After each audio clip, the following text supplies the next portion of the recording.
Aarav, रिवोन for revenge एक काल्पनिक कथा है। इस कहानी में प्रस्तुत सभी पात्र, घटनाएं और स्थान पूरी तरह से लेखक की कल्पना का परिणाम है, किसी भी वास्तविक घटना, व्यक्ति, जाति, संस्कृति या समाज से जुड़ी हुई नहीं है। इस कहानी का उद्देश्य केवल मनोरंजन और शिक्षा है।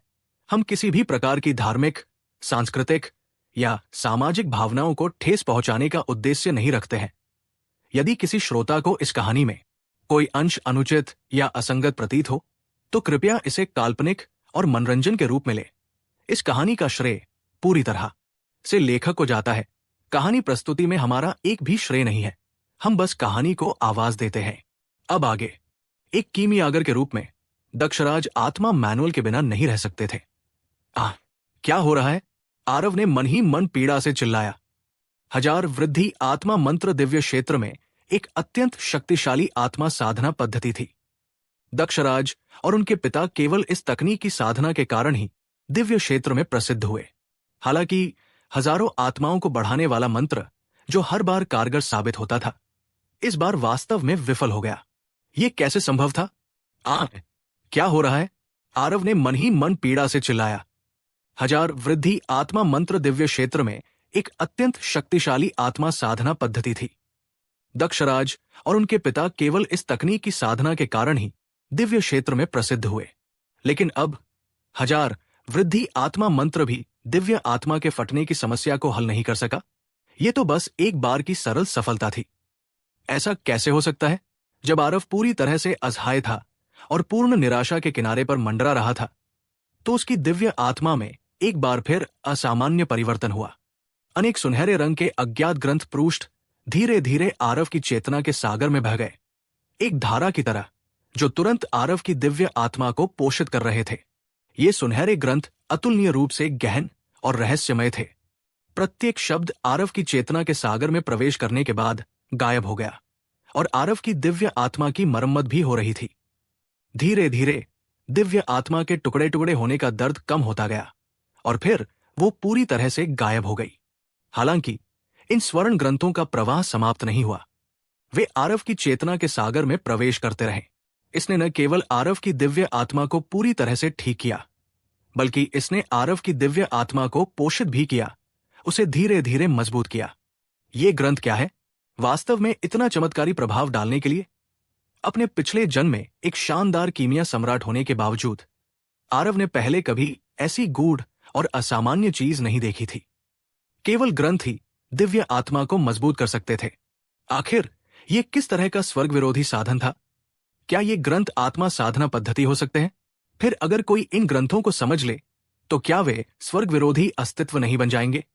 क्या ऐसा हो सकता है कि ये ग्रंथ पहले ही इस दुनिया से परे हो चुके थे और पौराणिक दिव्य लिपि थे? कीमिया पद पर शोध करने के लिए आरव ने अपने पिछले जीवन में सभी पुस्तकों का गहन अध्ययन किया था और अनगिनत भाषाएं सीखी थी, लेकिन वो वास्तव में इन सुनहरे शब्दों में से किसी को भी पहचान नहीं पाया। ये शब्द कहां से आए? वे मेरी चेतना के सागर में क्यों समा गए? आरव इस समय संदेह और सवालों से भरा हुआ था। इस बार साधना क्षेत्र में सफलता बहुत ही असामान्य थी।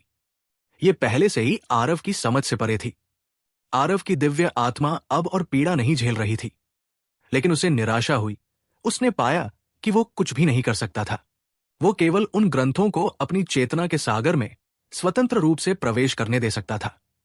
चूंकि वो कुछ भी नहीं कर सकता था, तो आरव ने वहां लेटकर इन सुनहरे ग्रंथों का स्वाद लेना शुरू कर दिया। स्वाद के इस दौर के साथ आरव को तुरंत लगा कि ये सुनहरे ग्रंथ असाधारण थे। प्रत्येक ब्रश और स्ट्रोक के बीच ये दांव के आकर्षण को प्रकट करता था। ये एक अवर्णनीय तरह की असीम भावना थी, जैसे कि ये ग्रंथ वर्तमान में स्वर्ग और पृथ्वी के इस विस्तार का वर्णन कर रहे थे। इस भावना ने आरव को आकाश को चीरने का भ्रम भी दिया। दक्षराज औपचारिक रूप से एक दिव्य राजा शक्ति थे, लेकिन उनका साधना क्षेत्र पूरी तरह से औषधीय गोलियों का उपयोग करके ढेर हो गया था। उन्हें स्वर्गीय दांव की बहुत गहरी समझ नहीं थी। फिर भी वो एक सच्चा दिव्य राजा था। स्वर्गीय दांव के बारे में उसकी समझ बहुत गहरी थी, लेकिन जब उसने इन ग्रंथों को देखा, तो आरव को लगा कि उसकी समझ एक अवर्णनीय प्रकार की असीम भावना है, जैसे कि ये ग्रंथ वर्तमान में स्वर्ग और पृथ्वी के इस विस्तार का वर्णन कर रहे थे। इन पात्रों के सामने आरव को लगा कि स्वर्गीय दांव के बारे में उसकी समझ बिल्कुल एक छोटे बच्चे की तरह है जो चलना सीख रहा है। भले ही आरव उन्हें समझ न पाए, लेकिन इन शब्दों में निहित असीम महान दांव की गहरी गूंजती भावना का प्रभाव आत्मा में गहराई तक चुभ गया। क्या ये शब्द वास्तव में दिव्य लिपि हो सकते हैं? दिव्य राजा से ऊपर एक अस्तित्व? लेकिन वे कहां से आए? क्या ऐसा हो सकता है कि ये ग्रंथ मेरे चेतना के सागर में स्वतः ही प्रवेश कर गए हों? जब मैंने आत्मा संघनन क्षेत्र में एक बार सफलता प्राप्त की थी, लेकिन आज मैंने बकवास पर कदम नहीं रखा। आरव को पता था कि उसने एक खजाना उठाया है। अपने ज्ञान और क्षितिज के साथ वो स्वाभाविक रूप से इन शब्दों की असाधारणता को जानता था। यहां तक कि स्पिरिट ब्रिस्टल 9 यंग दिव्य कला भी इन पात्रों के सामने उतनी अच्छी नहीं थी। भले ही ये पात्र पौराणिक दिव्य लिपि न हो, लेकिन ये एक ऐसा अस्तित्व भी था जो पूरे दिव्य क्षेत्र में उन्माद पैदा कर सकता था। आरव को यकीन था कि एक बार दिव्य क्षेत्र में किसी को पता चल जाए कि उसके पास ये ग्रंथ है, तो वे बिना किसी हिचकिचाहट के उसकी दिव्य आत्मा को टुकड़े टुकड़े कर देंगे और उसकी चेतना के समुद्र से उसे खोजने के लिए सभी तरह के तरीकों का इस्तेमाल करेंगे। भले ही वे इस ग्रंथों की सामग्री को न समझ पाए, लेकिन इसे चेतना के समुद्र के अंदर रखना और हर दिन इसे देखना मार्शल कलाकारों के लिए बहुत मददगार होगा। इन शब्दों में निहित महान दांव की कहावत मार्शल कलाकारों को देवता क्षेत्र की ओर ले जाने में सक्षम हो सकती है। ये देवता क्षेत्र है। इन दो शब्दों के बारे में सोचते ही आरव अपने शरीर को थोड़ा कांपने से नहीं रोक पाया। कौन सा मार्शल कलाकार देवता क्षेत्र के लिए तरसता नहीं था? यहां तक कि दक्षराज, जिसे अपने पिछले जीवन में मार्शल पथ में कोई दिलचस्पी नहीं थी, ने भी उस पौराणिक कीमिया भगवान क्षेत्र का उत्साहपूर्वक अनुसरण किया। कीमिया भगवान बनने की चाहत रखने के लिए सबसे पहले किसी की दिव्य आत्मा को देवता क्षेत्र में कदम रखना चाहिए। देवता स्तर की दिव्य आत्मा के बिना कोई व्यक्ति देवता रैंक की औषधीय गोलियों को कैसे परिष्कृत कर सकता है? वर्तमान में आरव औषधीय गोलियों को परिष्कृत करने के लिए रैंकों को छलांग लगा सकता है, क्योंकि ये गोलियां बहुत कम स्तर की थी। दिव्य आत्मा के लिए आवश्यकताएं अधिक नहीं थी। लेकिन जैसे जैसे औषधीय गोली का स्तर बढ़ता गया, शोधन की कठिनाई भी बढ़ती गई। एक शक्तिशाली दिव्य आत्मा क्षेत्र के समर्थन के बिना उन्हें परिष्कृत करना असंभव था। यदि दिव्य आत्मा को परिवर्तन से गुजरने देने के लिए नहीं, तो आरव दिव्य राजा क्षेत्र में आगे बढ़ने की भी जहमत नहीं उठाता। देवता क्षेत्र निश्चित रूप से सभी मार्शल कलाकारों को पागल कर सकता है। आरव ने इन ग्रंथों के बारे में कई अनुमान लगाए। सबसे पहले, क्या ये ग्रंथ दिव्य लिपि का उपयोग करके लिखी गई आत्मा साधना पद्धति हो सकते हैं? बहुत संभव है। ऐसा इसलिए था क्योंकि इन ग्रंथों का उपयोग सीधे आत्मा पर किया जा सकता था। इससे न केवल उसकी क्षतिग्रस्त दिव्य आत्मा की मरम्मत हुई, बल्कि इससे उसकी दिव्य आत्मा को पोषण और मजबूती भी मिली। दूसरे, अगर कोई इन स्वर्ण अक्षरों को पूरी तरह से समझ सकता है, तो क्या इसका मतलब यह है कि वो स्वर्ग और पृथ्वी की जंजीरों को तोड़ सकता है और उस देवलोक तक पहुंच सकता है जिसने सभी को मंत्रमुग्ध कर दिया? यह भी संभव है, लेकिन आरव को लगा कि यह इतना आसान नहीं हो सकता। इन स्वर्ण ग्रंथों की गहराई को अब शब्दों में बयां नहीं किया जा सकता। आरव की अद्वितीय प्रतिभा के बावजूद वो इसके 10,000वें हिस्से में से एक को भी समझने में असमर्थ था। इसे पूरी तरह से समझना चाहना कहना जितना आसान था, करना उतना आसान नहीं था। इसके अलावा देवलोक के शून्य हो जाने का कारण अज्ञात था। लेकिन सबसे अधिक संभावना है कि साधना नियमों के एक सेट में महारत हासिल करने जितना आसान कदम उठाना नहीं था। भले ही साधना नियमों का यह सेट देवलोक साधना पद्धति ही क्यों न हो। 1,00,000 साल पहले दिव्य क्षेत्र में सभी देवता क्षेत्र की शक्तियां रातों रात गायब हो गई। कोई नहीं जानता था कि वे कहां गए और कोई नहीं जानता था कि वे क्यों गायब हो गए। लेकिन तब से दिव्य क्षेत्र ने कभी भी किसी अन्य देवता क्षेत्र की शक्तियों को जन्म नहीं दिया। इतना ही नहीं, देवता क्षेत्र से जुड़े सभी रहस्य भी तब से रातों रात गायब हो गए। 1,00,000 साल बीत चुके थे और समय ने और भी रहस्यों को गुमनामी में दफन कर दिया था। आज कोई नहीं जानता था कि देवता क्षेत्र में कैसे प्रवेश किया जाए। इन 1,00,000 सालों में अनगिनत चमकदार और चौंकाने वाले प्रतिभाशाली लोग हुए थे जो बेड़ियों को तोड़ने के लिए हर तरह के तरीके आजमाना चाहते थे।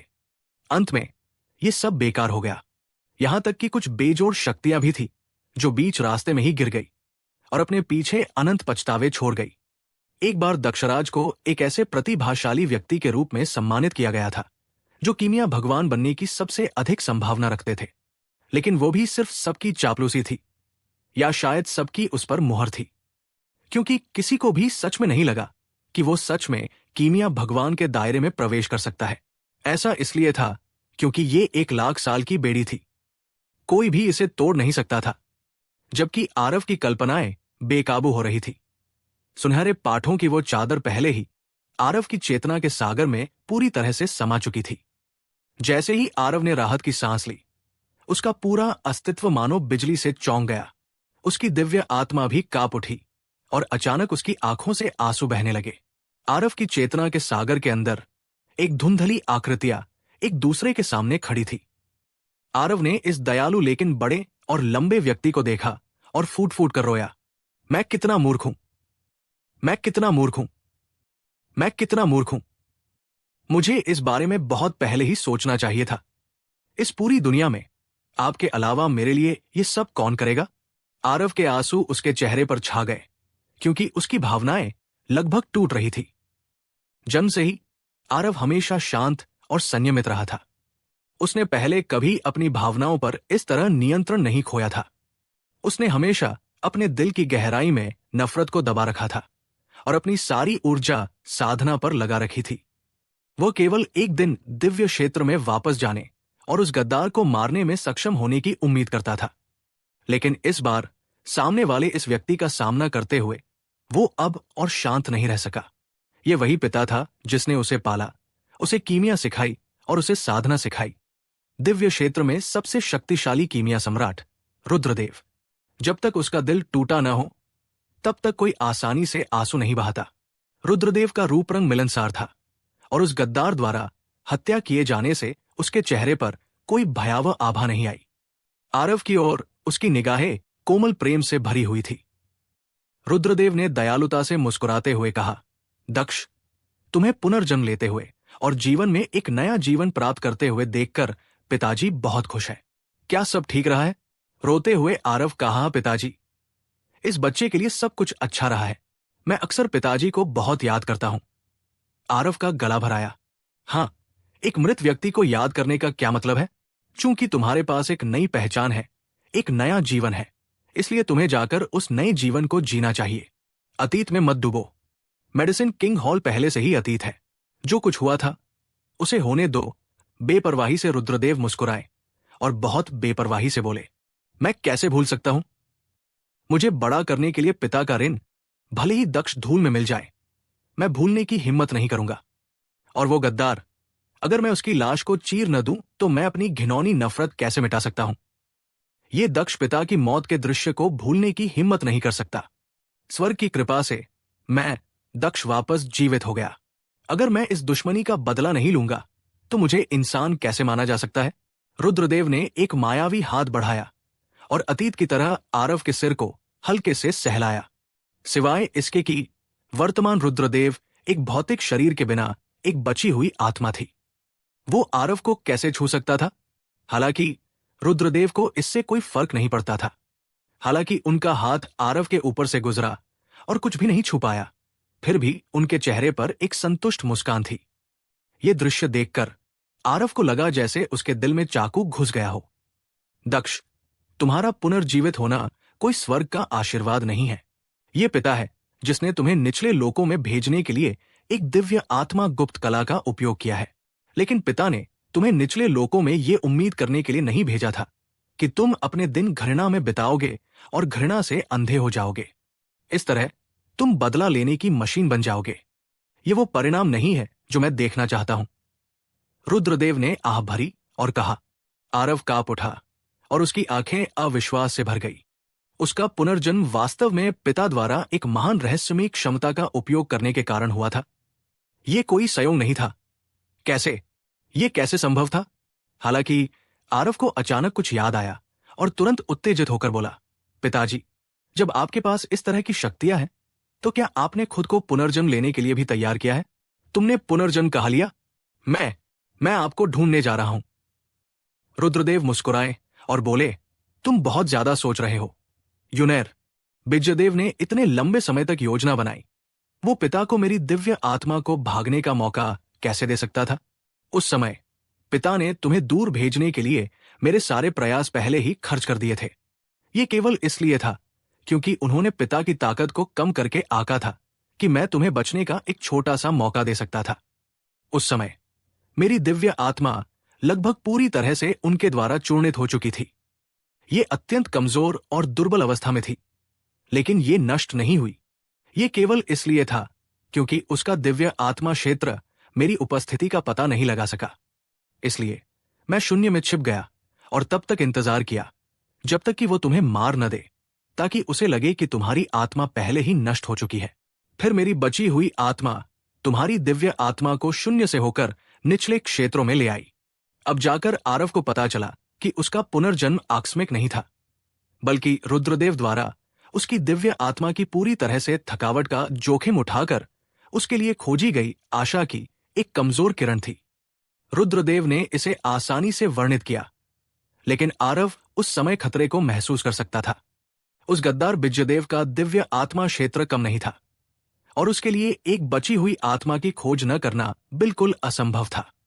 रुद्रदेव को जी बिज्जदेव की जांच को चकमा देकर छिपना पड़ा और उसे जी बिज्जदेव को यह सोचने के लिए गुप्त कला का प्रयोग करने की भी आवश्यकता थी कि आरव पहले से ही मर चुका है।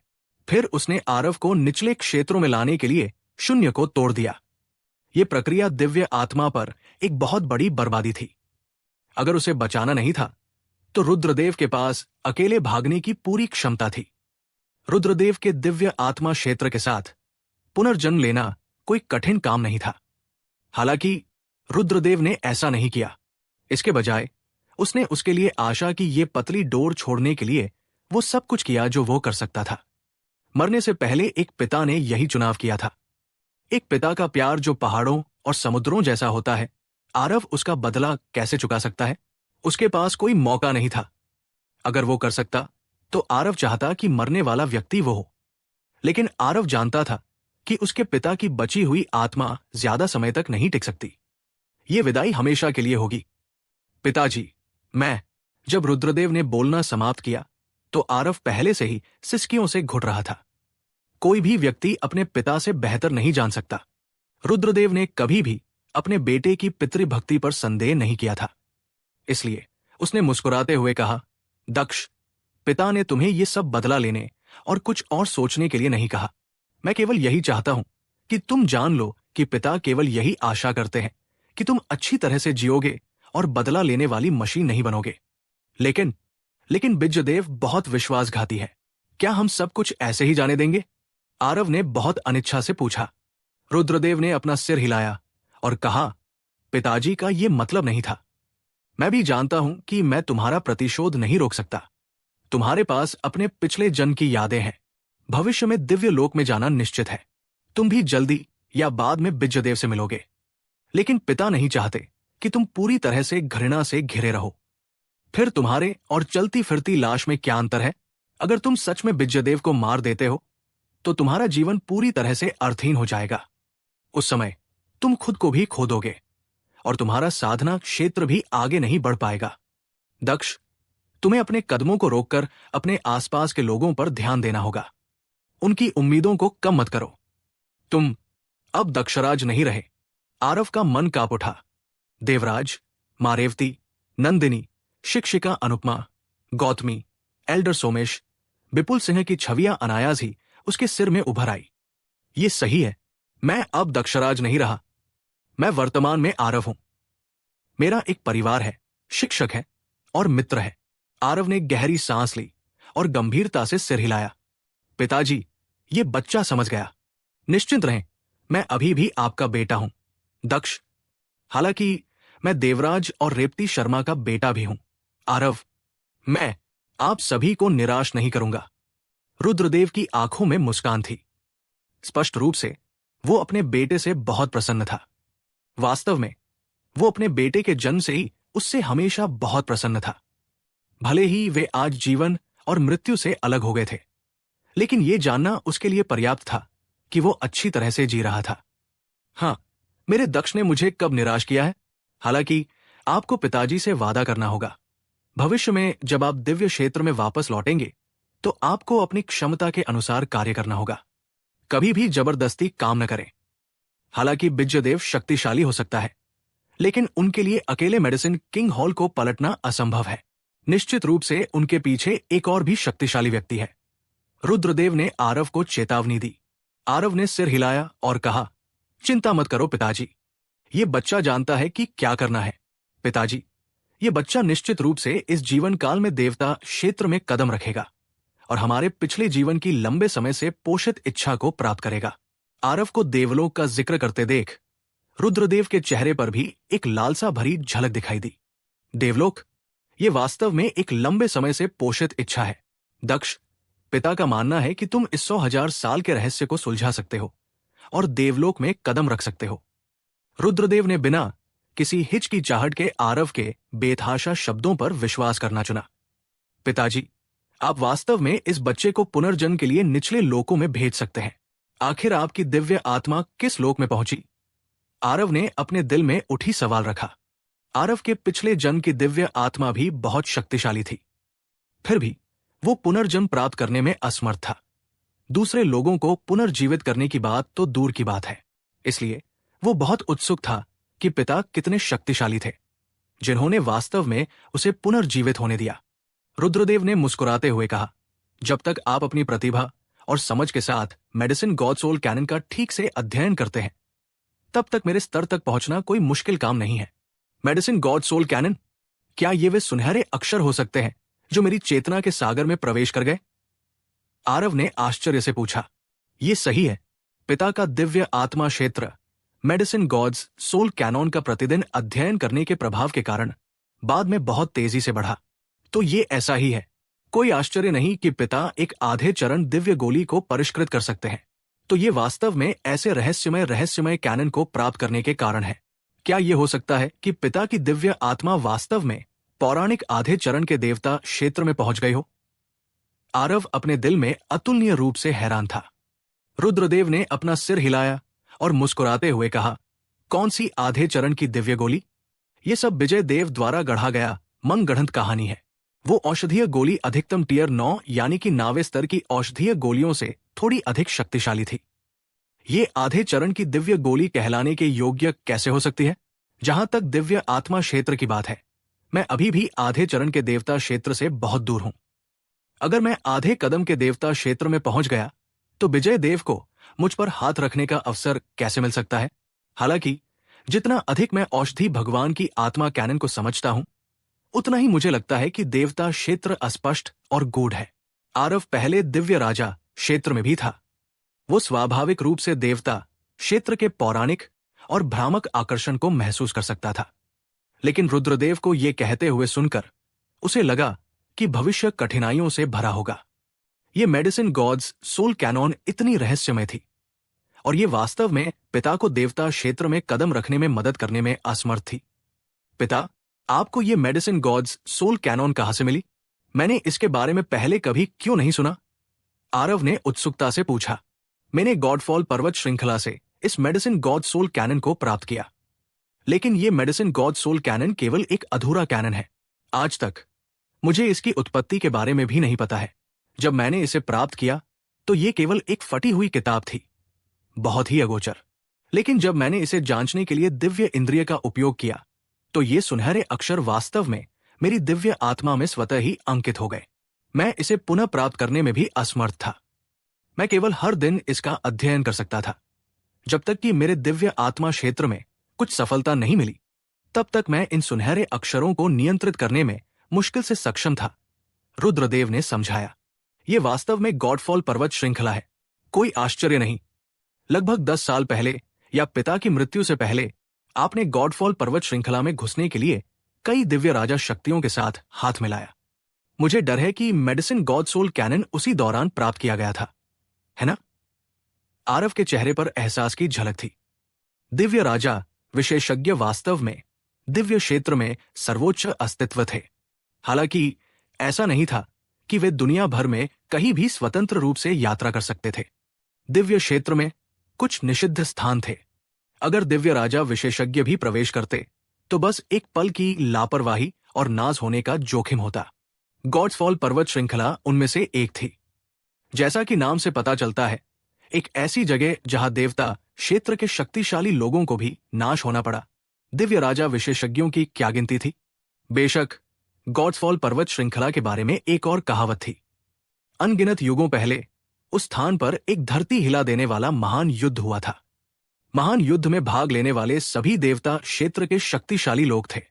उस युद्ध में कई देवता क्षेत्र के विशेषज्ञ मारे गए, इसलिए उस स्थान को बाद में गॉड्स फॉल पर्वत श्रृंखला कहा जाने लगा। लेकिन बहुत समय बीत चुका था। जहां तक इस बात का सवाल है कि कौन सी कहावत सच थी, यह अब निर्धारित नहीं किया जा सकता था।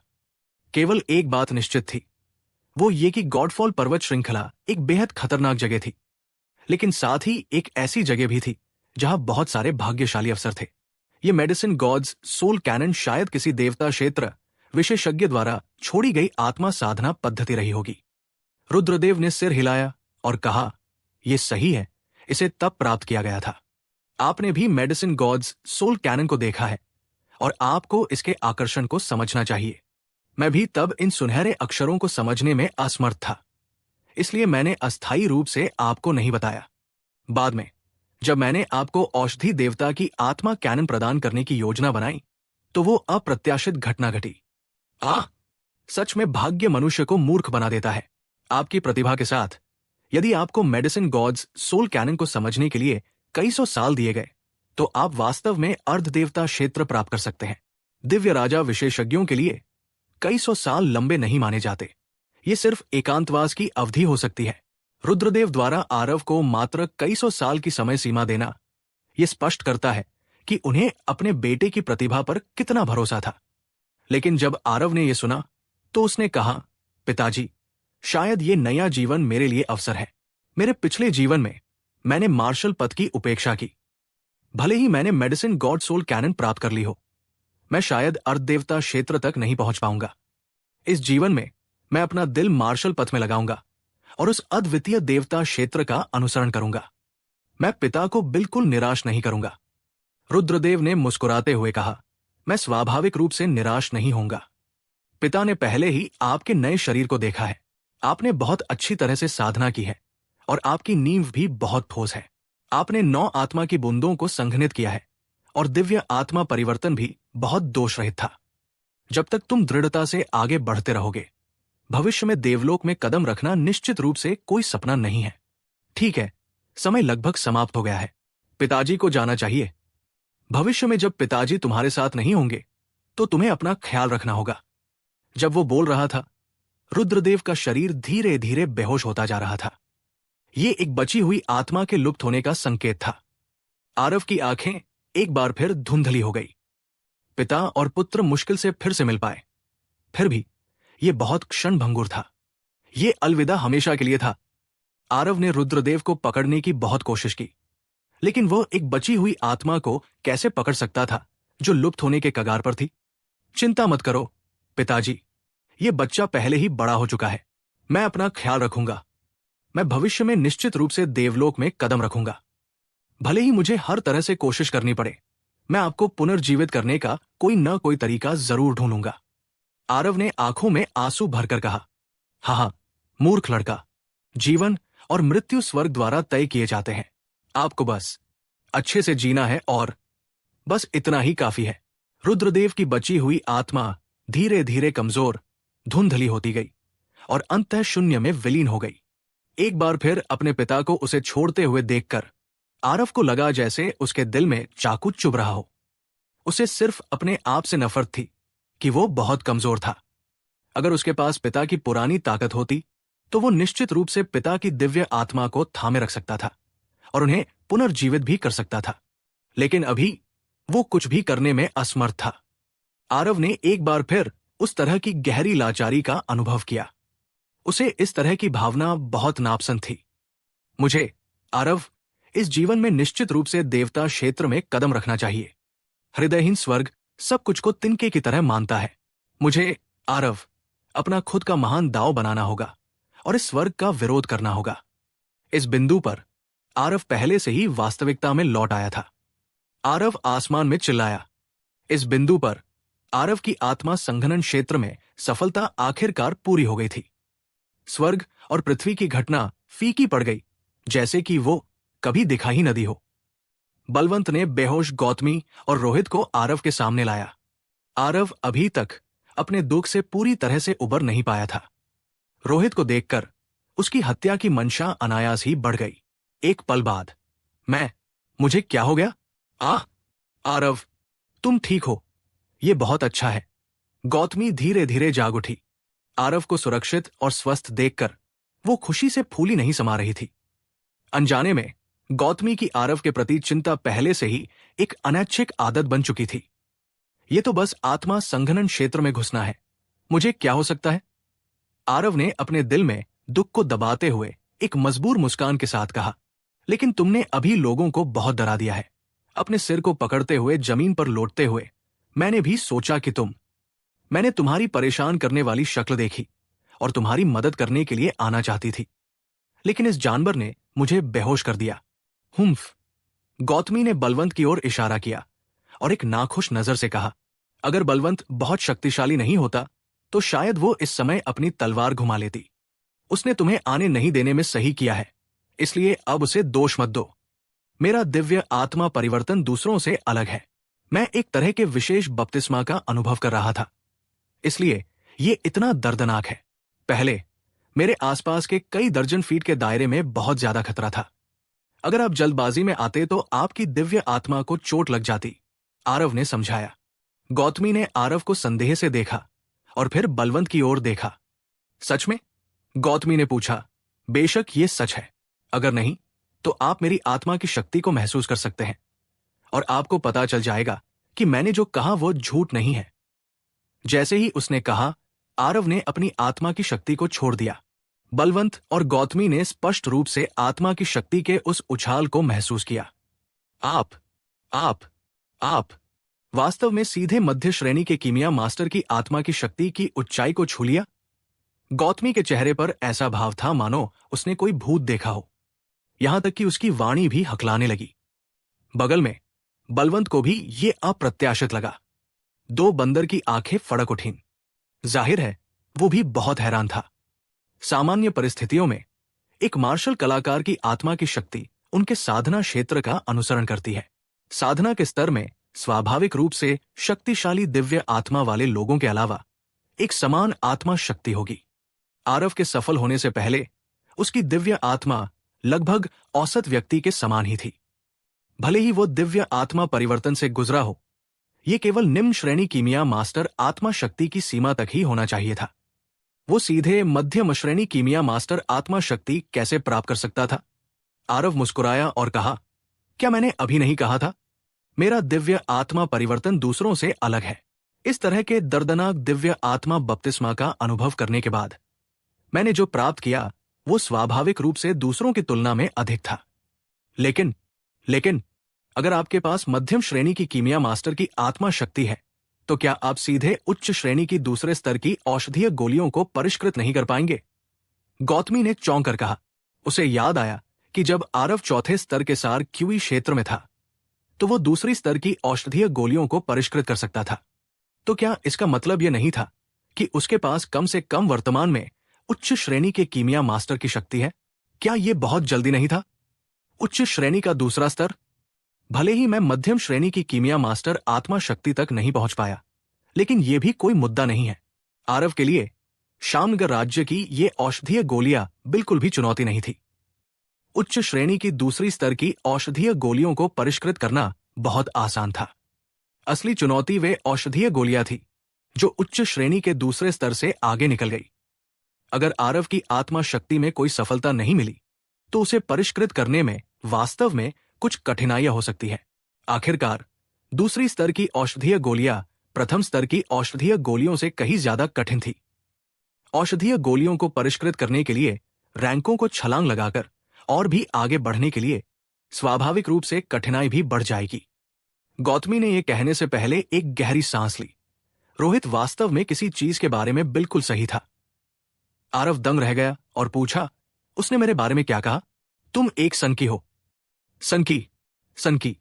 गौतमी के लिए रोहित द्वारा कही गई किसी बात को स्वीकार करना दुर्लभ था, क्योंकि आरव के शरीर पर होने वाली हर चीज को सामान्य शब्द का उपयोग करके वर्णित नहीं किया जा सकता था।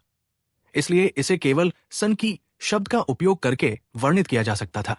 आरव ने हंसते हुए कहा, रोहित का मेरे बारे में इतना अधिक मूल्यांकन करना कितना दुर्लभ है। उसका धन्यवाद करने के लिए मैं उसे निष्पक्ष रूप से लड़ने का मौका दूंगा। गौतमी ये सुनकर बहुत चौंक गई और जल्दी से बोली, तुम वास्तव में उसके साथ आमने सामने लड़ने नहीं जा रही हो, है ना? तुमने बस तोड़ दिया। बलवंत यहां है। तुम्हें व्यक्तिगत भावनाओं से प्रभावित होने की जरूरत नहीं है। इसका मतलब यह था कि आरव स्पष्ट रूप से रोहित के मुकाबले में नहीं था। गौतमी की सोच गलत नहीं थी। हालांकि वो जानती थी कि आरव बहुत शक्तिशाली है और वो निश्चित रूप से आत्मा संघ क्षेत्र में प्रवेश करने के बाद और भी अधिक प्रभावशाली था। लेकिन उसने अभी अभी प्रवेश किया था और रोहित उससे 3 छोटे दायरे ऊपर था।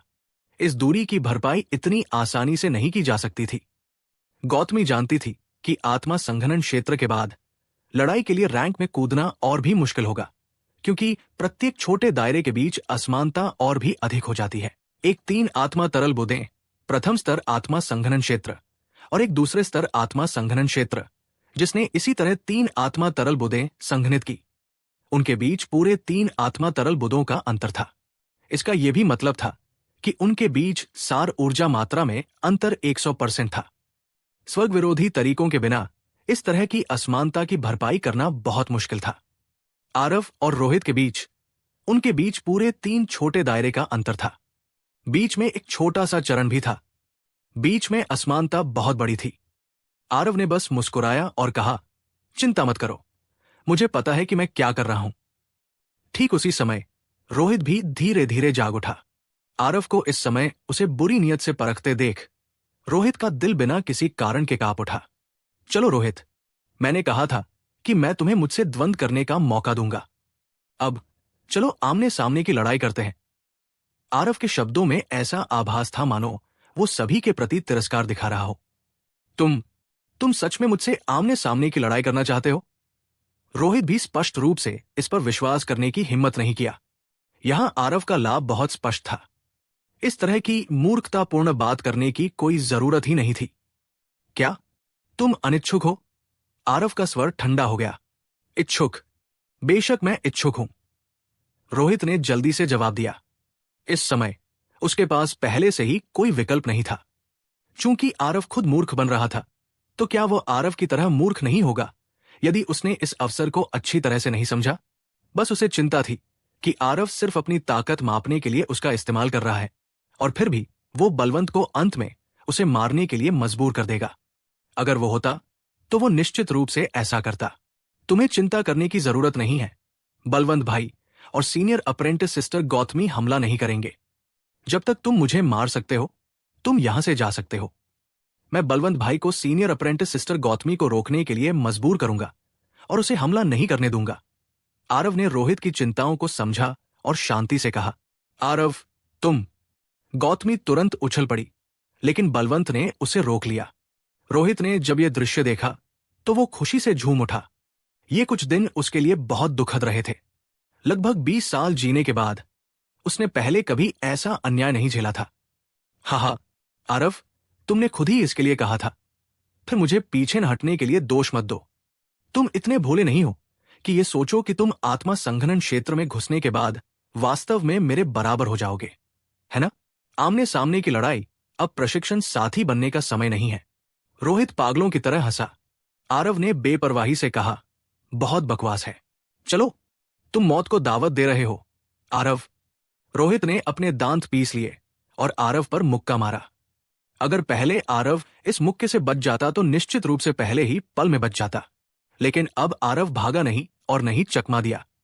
उसने सीधे स्टेकिंग वेव लेयर पाम की 8 लेयर वेव से हमला किया। दोनों आपस में भिड़ गए। गड़गड़ाहट। एक तीव्र टक्कर के बाद दोनों ने कई कदम पीछे हटे। रोहित के चेहरे पर एक अविश्वसनीय आश्चर्य साफ झलक रहा था।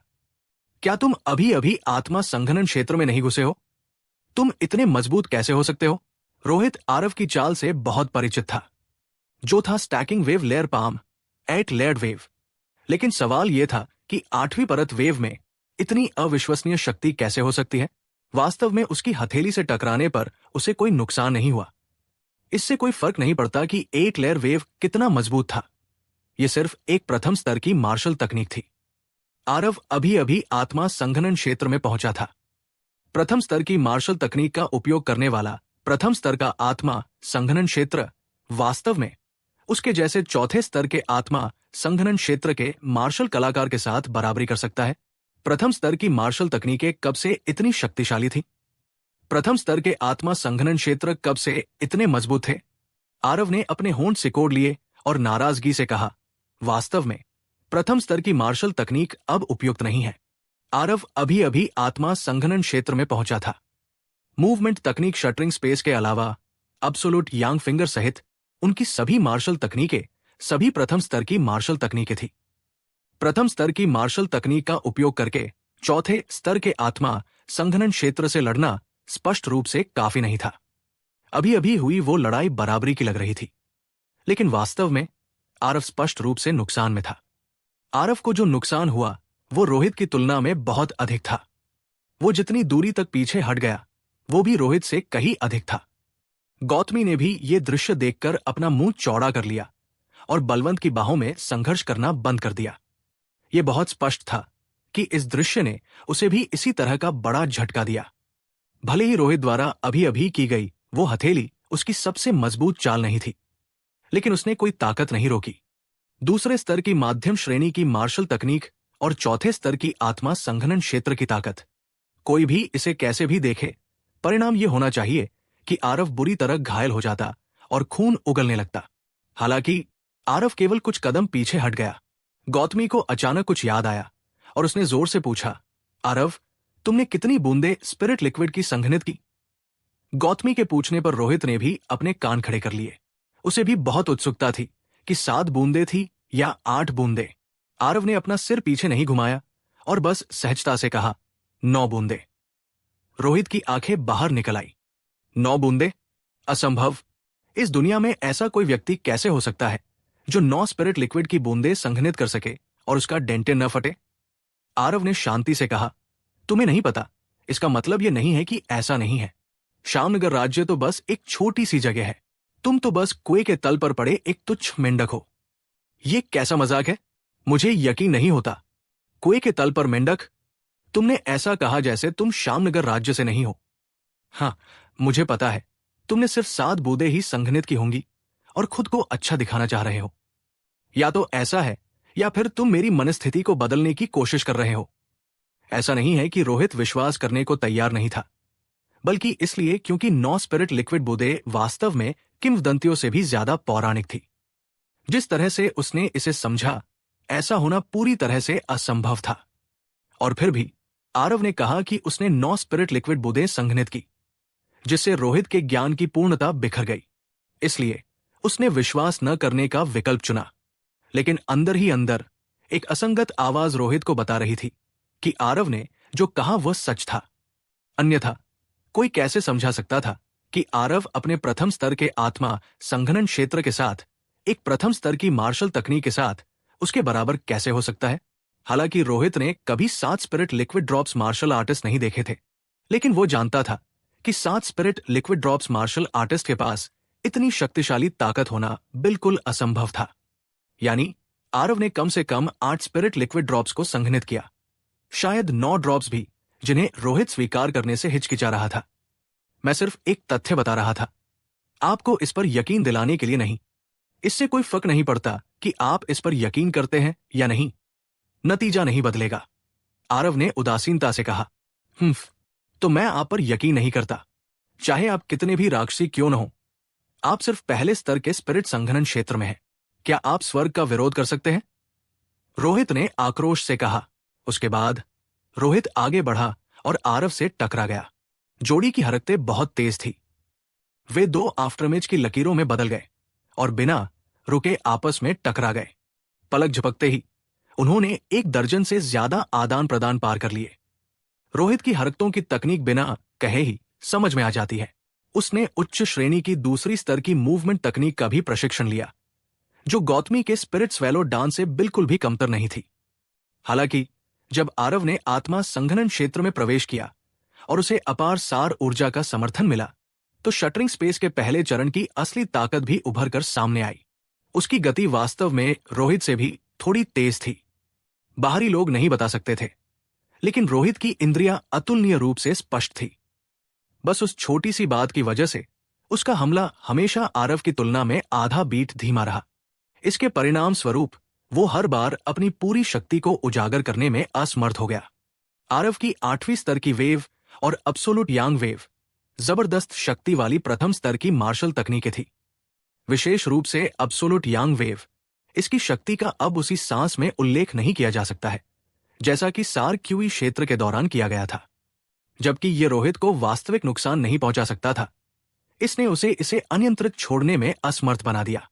आरव ने इस आधे बीट के लाभ का उपयोग एब्सोल्यूट यांग मूव्स और 8वीं लेवल वेव की शक्तिशाली ताकत के साथ मिलकर रोहित से जबरदस्ती मुकाबला करने के लिए किया। इस तरह की भावना ने रोहित को इतना उदास कर दिया कि उसे खून की उल्टी करने का मन हुआ।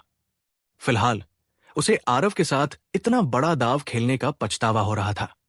उसे शुरू से ही अपनी सबसे शक्तिशाली चाल का इस्तेमाल करना चाहिए था और आरव से मरते दम तक लड़ना चाहिए था। मौजूदा हालात में अगर वो चाहता भी तो लड़ाई से पीछे हटना संभव नहीं था। ऐसा लग रहा था जैसे आरव पागल हो गया हो। उसने उसे सांस लेने का मौका दिए बिना शुरू से लेकर आखिर तक परेशान किया। लानत है, ये सोचकर कि उसकी चाल इतनी मजबूत है, मैं उसकी चाल में फंस गया। रोहित ने चुपचाप चीजों से निपटते हुए कहा। उसके वर्तमान विचार बहुत सरल थे। लड़ाई से मुक्त होने का मौका ढूंढना और फिर एक बड़ी चाल चलना। हालांकि आरव ने उसे ये मौका देने से इनकार कर दिया। मौजूदा आरव एक बूढ़े बैल की तरह था जिसे थकान का पता ही नहीं था। उसकी सारी चालें रोहित के शरीर को एक प्रचंड तूफान की तरह स्वागत कर रही थी।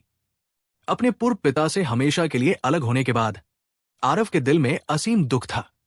उसने इस दुख को युद्ध शक्ति में बदल दिया और रोहित के शरीर पर सब कुछ उंडेल दिया। वर्तमान रोहित सिर्फ अपने दिल की भावनाओं को बाहर निकालने का लक्ष्य था। बस इसी तरह उन दोनों ने 100 सांसों में 100 से ज्यादा राउंड का आदान प्रदान किया। धमाका, एक और संघर्ष, लेकिन इस बार जोड़ी अलग हो गई। आखिरकार आरव ने रोहित के साथ अपनी उलझन छोड़ दी। उसके दिल में मौजूद क्षणिक गुस्सा लगभग खत्म हो चुकी थी। अलग होने के बाद जोड़ी जोर से सांस ले रही थी। जाहिर है, इस तरह की उच्च आवृत्ति की झड़पें उनकी सहन शक्ति और सार ऊर्जा पर बहुत भारी पड़ रही थी। कुछ बार सांस लेने के बाद रोहित पहले होश में आया। उसने गुस्से में आरव से कहा, आरव, ये मत सोचो कि तुम सिर्फ इसलिए बहुत प्रभावशाली हो क्योंकि तुम्हारी चाल तकनीक तेज है। अगर तुम्हें क्षमता है तो मेरे इस कदम को तोड़कर देखो ताकि मैं देख सकूं। समाप्त करते हुए रोहित ने दोनों हथेलियां आसमान की ओर उठाईं। यह वास्तव में हेवन फ्लिपिंग पाम की शुरुआती हरकत थी। रोहित पहले से ही चौथे स्तर की आत्मा संघनन क्षेत्र में था। अभी हेवन फ्लिपिंग पाम को प्रदर्शित करना अब अकादमी में वापस आने के समान ही नहीं हो सकता। एक आश्चर्यजनक आभा बाहर निकली। इसने वास्तव में लोगों को महसूस कराया कि आकाश फट गया था और पृथ्वी फट गई थी। आरव ने गहरी सांस ली और अपनी भावनाओं को याद किया। उसने कांगुआ तलवार निकाली और हल्के से कहा, वार्म अप अभ्यास पहले ही हो चुका है। अब मैं आपको 9 तलवारों के रुख के साथ अपने रास्ते पर भेजूंगा जो आप लोगों की हत्या के कारण पूरा हुआ था। समाप्त करते हुए उसका सिलहुट अलग हो गया और रोहित की आंखों के सामने 9 आरव दिखाई दिए। जब उसने स्थिति देखी तो रोहित की पुतलियां अनायास ही सिकुड़ गई। उसे उम्मीद नहीं थी कि आरव वास्तव में अभी भी इतना भयानक कदम छिपा रहा है। सिमन चंद की लड़ाई केवल एक पल तक चली। उस समय वो गौतमी से लड़ रहा था और उसने ये नहीं देखा कि आरव ने घात से कैसे बचा गया। इसके अलावा बाद के मुकाबलों के दौरान भी आरव ने इस चाल का इस्तेमाल नहीं किया। कोई भी इसे कैसे भी देखे, 9 सिलहुटों ने रोहित को बहुत बड़ा झटका दिया। इसी तरह एक भयानक तलवार की मंशा भी उभरी जो रोहित की आभा से टकरा रही थी। रोहित को इस तलवार की मंशा का बहुत गहरा प्रभाव पड़ा। उस समय मोहिनी के लिए रोहित को आरव ने दयनीय स्थिति में डाल दिया था। ये इस तलवार की मंशा से मारा जाने के कारण था। हालांकि वर्तमान पर्पल माउंट तलवार कला का उल्लेख उसी सांस में नहीं किया जा सकता है जैसा कि ये मूल रूप से था। आरव की तलवार की मंशा का क्षेत्र बहुत ऊंचा था, बस उसके पास उससे मेल खाने वाली सार ऊर्जा नहीं थी। आरव आज पहले ही आत्मा संघनन क्षेत्र में घुस गया था और 9 आत्मा तरल यानी कि 9 स्पिरिट लिक्विड बूंदों को संघनित कर दिया था। पर्पल माउंट तलवार कला की नोक तलवारों का रूप का शक्ति का प्रदर्शन स्वाभाविक रूप से सार्क्यूई क्षेत्र में जो था उससे कई स्तर अधिक होगा। आरव ने इस बार 9 तलवारों के रुख को निष्पादित करते समय 9 प्रति छवियों सीधी रेखा में पंक्तिबद्ध नहीं किया, बल्कि इसके बजाय ये 9 अव्यवस्थित आंकड़े थे। दरअसल 9 तलवारों का रूप मार्शल तकनीक का 2 पहलू है।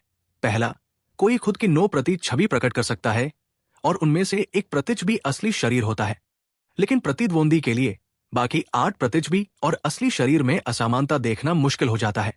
ये एक बचाव तकनीक है जो प्रतिद्वंदी को असली शरीर को पहचानने में असमर्थ बना देता है।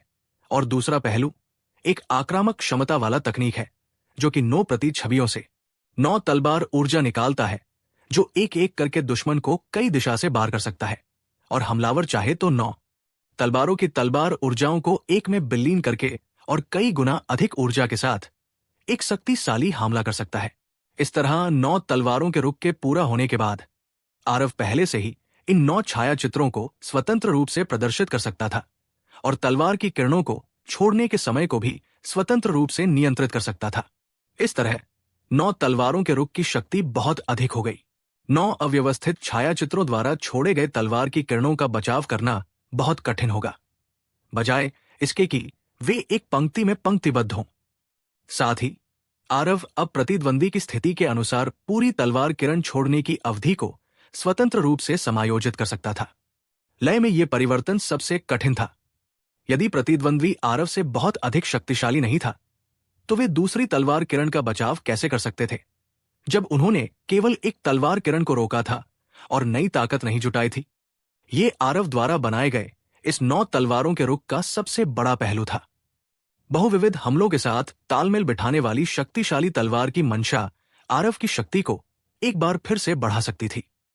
रोहित ने सहज रूप से महसूस किया कि चीजें सही नहीं थी। आरव अभी रोहित के ऊपर दूसरा तरीका अप्लाई करने जा रहा है।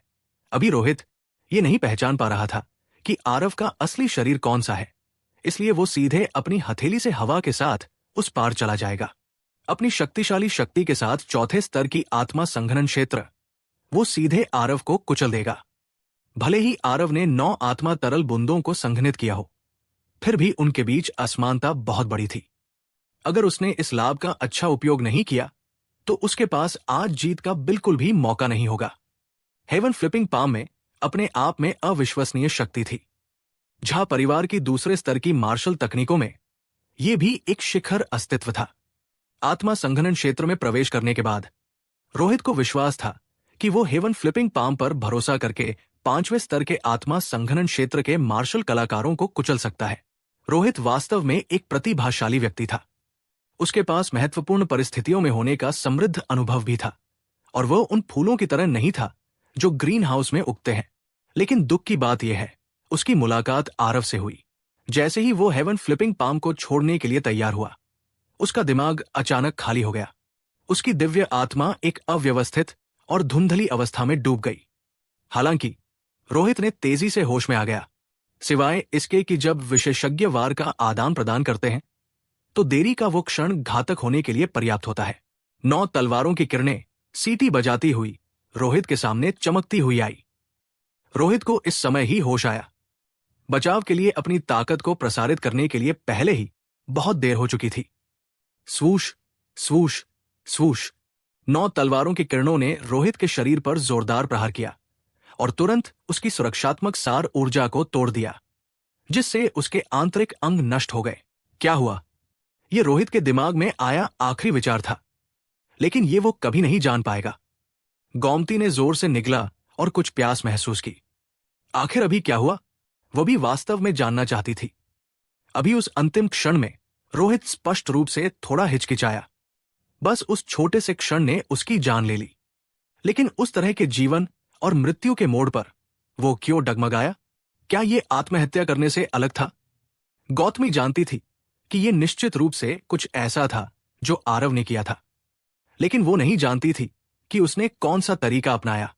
जिस बारे में बात करते हुए रोहित के साधना क्षेत्र में आगे बढ़ने के बाद वो वास्तव में पहले से ही उसके बराबर था। आरव रोहित को मार सकता था, इसलिए स्वाभाविक रूप से उसके पास उसे मारने की क्षमता भी थी। गौतमी ने अनजाने में 2 महीने पहले की उस घटना को याद किया, जब उसने आरव को लगभग मार ही डाला था। सिर्फ 2 महीने और वो पहले ही उससे आगे निकल गया है। ये सोचना कि वो, गौतमी, हमेशा दावा करती थी कि वो एक प्रतिभाशाली है, लेकिन आरव के सामने वो कुछ भी नहीं थी। कुछ मिनट बाद, वरिष्ठ प्रशिक्षु बहन गौतमी, आपका ध्यान कहाँ है? ओ, क्या है? गौतमी ने तभी प्रतिक्रिया दी जब आरव ने लगातार 2 बार पुकारा। बहुत देर हो चुकी है, हमें जाना चाहिए। अनंत वन में प्रवेश किए हुए 5-6 दिन हो चुके थे और आरव के पास अभी भी 2 औषधीय जड़ी बूटियां थी जो उसने नहीं खरीदी थी। चूंकि यह मामला सुलझ चुका था, इसलिए स्वाभाविक रूप से वो और देरी नहीं करना चाहता था। अगर उसे आत्मा संघनन क्षेत्र में घुसने की जरूरत न होती तो आरव बहुत पहले ही बलवंत को रोहित को मारने देता और इतनी सारी चीजें नहीं होने देता। गौतमी कुछ उदास होकर आरव के पीछे पीछे चली, बिल्कुल अपनी सामान्य शैली से अलग। रास्ते में दोनों बहुत चुप थे, किसी ने भी बोलने के लिए अपना मुंह नहीं खोला। 4 घंटे बाद गौतमी आखिरकार खुद को रोक नहीं पाई और उसने अपना मुंह खोला और पूछा, आरव, क्या तुम्हें कुछ पूछना नहीं है? मुझे कुछ पूछना था। ओह, मुझे क्यों कुछ याद नहीं है, आरव ने बिना सिर घुमाए बेपरवाही से जवाब दिया। गौतमी ने आरव की पीठ को कुछ नाराजगी से देखा और असंतुष्ट होकर होंठ फुलाते हुए बोली, अरे, ये आदमी महिलाओं को नहीं समझता। ये राजकुमारी इस बारे में बात करेगी, ठीक है? मेरे पिता स्वपेंज बंसल है, मैं राजकुमारी गौतमी बंसल हूं। मेरी चाची अनुपमा बंसल है, मेरे पिता श्यामगढ़ राज्य के शासक है। क्या ये ठीक है? आरव ने भावहीन होकर कहा, मुझे ये बहुत पहले से ही पता था। हम्फ, मुझे पता है कि तुम जानते हो। चांद भाइयों के हमला के दौरान तुम्हें पता चला, लेकिन तुम्हें कम से कम मुझे अपना रवैया तो दिखाना चाहिए, है ना? गौतमी आरव से इतनी नाराज हुई कि उसने अपने दांत पीस लिए और अपने कदम रोककर पैर पटकने लगी। वो आरव की पीठ को देखकर जोर से चिल्लाई, अपनी पहचान तुमसे छिपाना मेरी मौसी और मेरी गलती है, लेकिन हमारी भी कुछ मुश्किलें हैं जो हम नहीं बता सकते। मेरी चाची और मेरी पहचान के साथ अकादमी में प्रवेश करना बहुत असुविधाजनक थी, इसलिए हमने अपने उपनाम छिपाए। शुरू में मैंने भी वापस आने पर आपको बताने की योजना बनाई थी, लेकिन इस पूरे समय में मुझे अवसर नहीं मिला। आरव भी रुक गया और पलट गया। गौतमी को देखते हुए वो अचानक मुस्कुराया और बोला, वरिष्ठ प्रशिक्षु बहन गौतमी बहुत ज्यादा सोच रही है। अगर मुझमें वाकई कोई रवैया होता तो मैं आपको दोस्तों से अपना पहचान छुपाने के वजह से बहुत पहले ही पीछे छोड़ दिया होता और आपको अनदेखा कर देता और यहां खड़े होकर आपसे बात नहीं करता। रवैया न रखना सबसे अच्छा रवैया है। गौतमी ने अपने होंठ काटे और फिर गुस्से से बोली, तो आपने पहले क्यों नहीं कहा? मुझे तो लगा कि आप वाकई बहुत गुस्से में थे और ये सोचकर मैं घबरा गई थी। आपने भी मुझसे नहीं पूछा, आरव ने बहुत मासूमियत से जवाब दिया। गौतमी ने इसके बारे में सोचा और उसे भी ऐसा ही लगा। ऐसा लग रहा था कि वो शुरू से ही तरह तरह की कल्पनाएं कर रही थी। उसने इस महान व्यक्ति से पूछा भी नहीं था। शायद अपनी पहचान छिपाने की बात भी इस आदमी के दिल में नहीं है। ये सोचते हुए गौतमी राहत की सांस ली। अभी बात करने के समय अपनी स्वभाव के अनुरूप गौतमी गुस्से में तो थी, लेकिन वह मन में बेहद घबराई हुई थी कि आरव खुद के साथ रिश्ता ना तोड़ ले। अच्छा वरिष्ठ बहन, ये बताओ, अभी आपने कहा मेरी प्रतिक्रिया ना देने से तुम घबरा गई थी, ऐसा क्यों? आरव गौतमी की भड़कीले स्वभाव को जानता था, इसलिए गौतमी को उस माहौल से बाहर लाने के लिए इस प्रश्न के साथ छेड़ दिया। उम्मीद के मुताबिक यह सुनकर नंदिनी की गाल पहले शर्मिंदगी से लाल हो गई, फिर तुरंत भड़क गई और बोली, तुम कौन हो? क्या हो? क्या तुम कोई महान हस्ती हो? मैं राजकुमारी हूं, मैं क्यों घबराऊंगी? और हां, तुम फिर से मुझे वरिष्ठ बहन बुलाई। लेकिन ये अंतिम प्रश्न के साथ तुरंत गौतमी की गाल लाल हो गई, क्योंकि वह फिर से गलत माहौल में गलत सवाल कर ली थी। फिर अचानक से गौतमी को कुछ याद आई और उसने आरव को देखते हुए पूछा, ये बताओ, जब तुमने रोहित को मारा तो वो आधा बीट धीमा क्यों हो गया? गौतमी का व्यक्तित्व बेपरवाह था। ये जानते हुए कि आरव नाराज नहीं है, उसने इस मामले को सीधे फिल्टर कर दिया। गौतमी एक बार फिर से वही बेकाबू छोटी राजकुमारी बन गई। उस बारे में ये एक दिव्य आत्मा रहस्यवादी कला है, गॉड स्टनिंग स्पाइक। ये लोगों को थोड़े समय के लिए ध्यान भटका सकता है। आरव का इसे छिपाने का कोई इरादा नहीं था और उसने सीधे कहा, दिव्य आत्मा रहस्यवादी कला। तुम वास्तव में दिव्य आत्मा रहस्यवादी कलाएं भी जानते हो? गौतमी ने आश्चर्य से कहा, यह दिव्य आत्मा रहस्यवादी कला का सबसे उथला प्रकार है। इसमें उत्साहित होने की क्या बात है? ऐसा नहीं है कि आरव दिखावा कर रहा था, लेकिन यह दिव्य आत्मा रहस्यवादी कलाओं में सबसे भद्दा था जिन्हें वह जानता था। गॉड स्टनिंग स्पाइक, प्रतिद्वंद्वी की दिव्य आत्मा पर हमला करने के लिए आत्मा शक्ति का उपयोग करने का एक सरल तरीका था। यह इतना गहरा नहीं था। तब प्रतिद्वंद्वी कुछ क्षण के लिए स्तब्ध हो जाता है। अगर रोहित पहले से तैयार होता तो आरव सफल भी नहीं होता। आखिरकार आरव के पास केवल मध्यम श्रेणी की कीमिया मास्टर आत्मा शक्ति थी। यह लगभग रोहित के समान ही थी। उसके इस हमले ने उसे आश्चर्यचकित कर दिया। बेशक दिव्य आत्मा रहस्यवादी कलाएं आरव के लिए बहुत ज्यादा नहीं थी, लेकिन श्यामगर राज्य जैसे नश्वर देशों में यह बिल्कुल एक अत्यंत दुर्लभ अस्तित्व था। भले ही यह दिव्य आत्मा रहस्यवादी कला का सबसे भद्दा प्रकार था। जब श्यामनगर राज्य के मार्शल कलाकार लड़ते थे तो वे दूसरे पक्ष द्वारा दिव्य आत्मा रहस्यवादी कलाओं का उपयोग करने के बारे में सोचते भी नहीं थे, क्योंकि ये चीज बहुत दुर्लभ थी। इसलिए दिव्य आत्मा रहस्यवादी कलाओं से संपन्न मार्शल कलाकार छिपकर हमला करने में माहिर होते हैं। बस इतना था कि बहुत कम लोग इसे जानते थे। इतना दुर्लभ कि इसके खिलाफ सावधान रहने की कोई जरूरत ही नहीं थी। हर बार जब कोई युद्ध लड़ता था तो विरोधी पक्ष की दिव्य आत्मा रहस्यवादी कला से सावधान रहने की कोई आवश्यकता नहीं थी। इस तरह विचलित होना, इसके विपरीत, एक बड़ा निषेध था। हां, मुझे इसके बारे में बहुत पहले ही सोचना चाहिए था। दिव्य आत्मा रहस्यवादी कलाओं के अलावा रोहित इस तरह की छोटी मोटी गलती कैसे कर सकता है? गौतमी ने बड़बड़ाया। आरव जाने के लिए मुड़ा। गौतमी ने जल्दी से खुद को संभाला और जल्दी से आरव का पीछा किया, उसे पकड़ लिया और कहा, आरव, मुझे ये दिव्य आत्मा रहस्यवादी कला सिखाओ, ठीक है? लेकिन आरव ने अपना सिर हिलाया और कहा, यह ठीक नहीं है। गौतमी के चेहरे पर तुरंत बदलाव देखकर आरव ने जल्दी से कहा, अभी तुम्हारा काम जल विरोधी मंत्र की साधना करना है।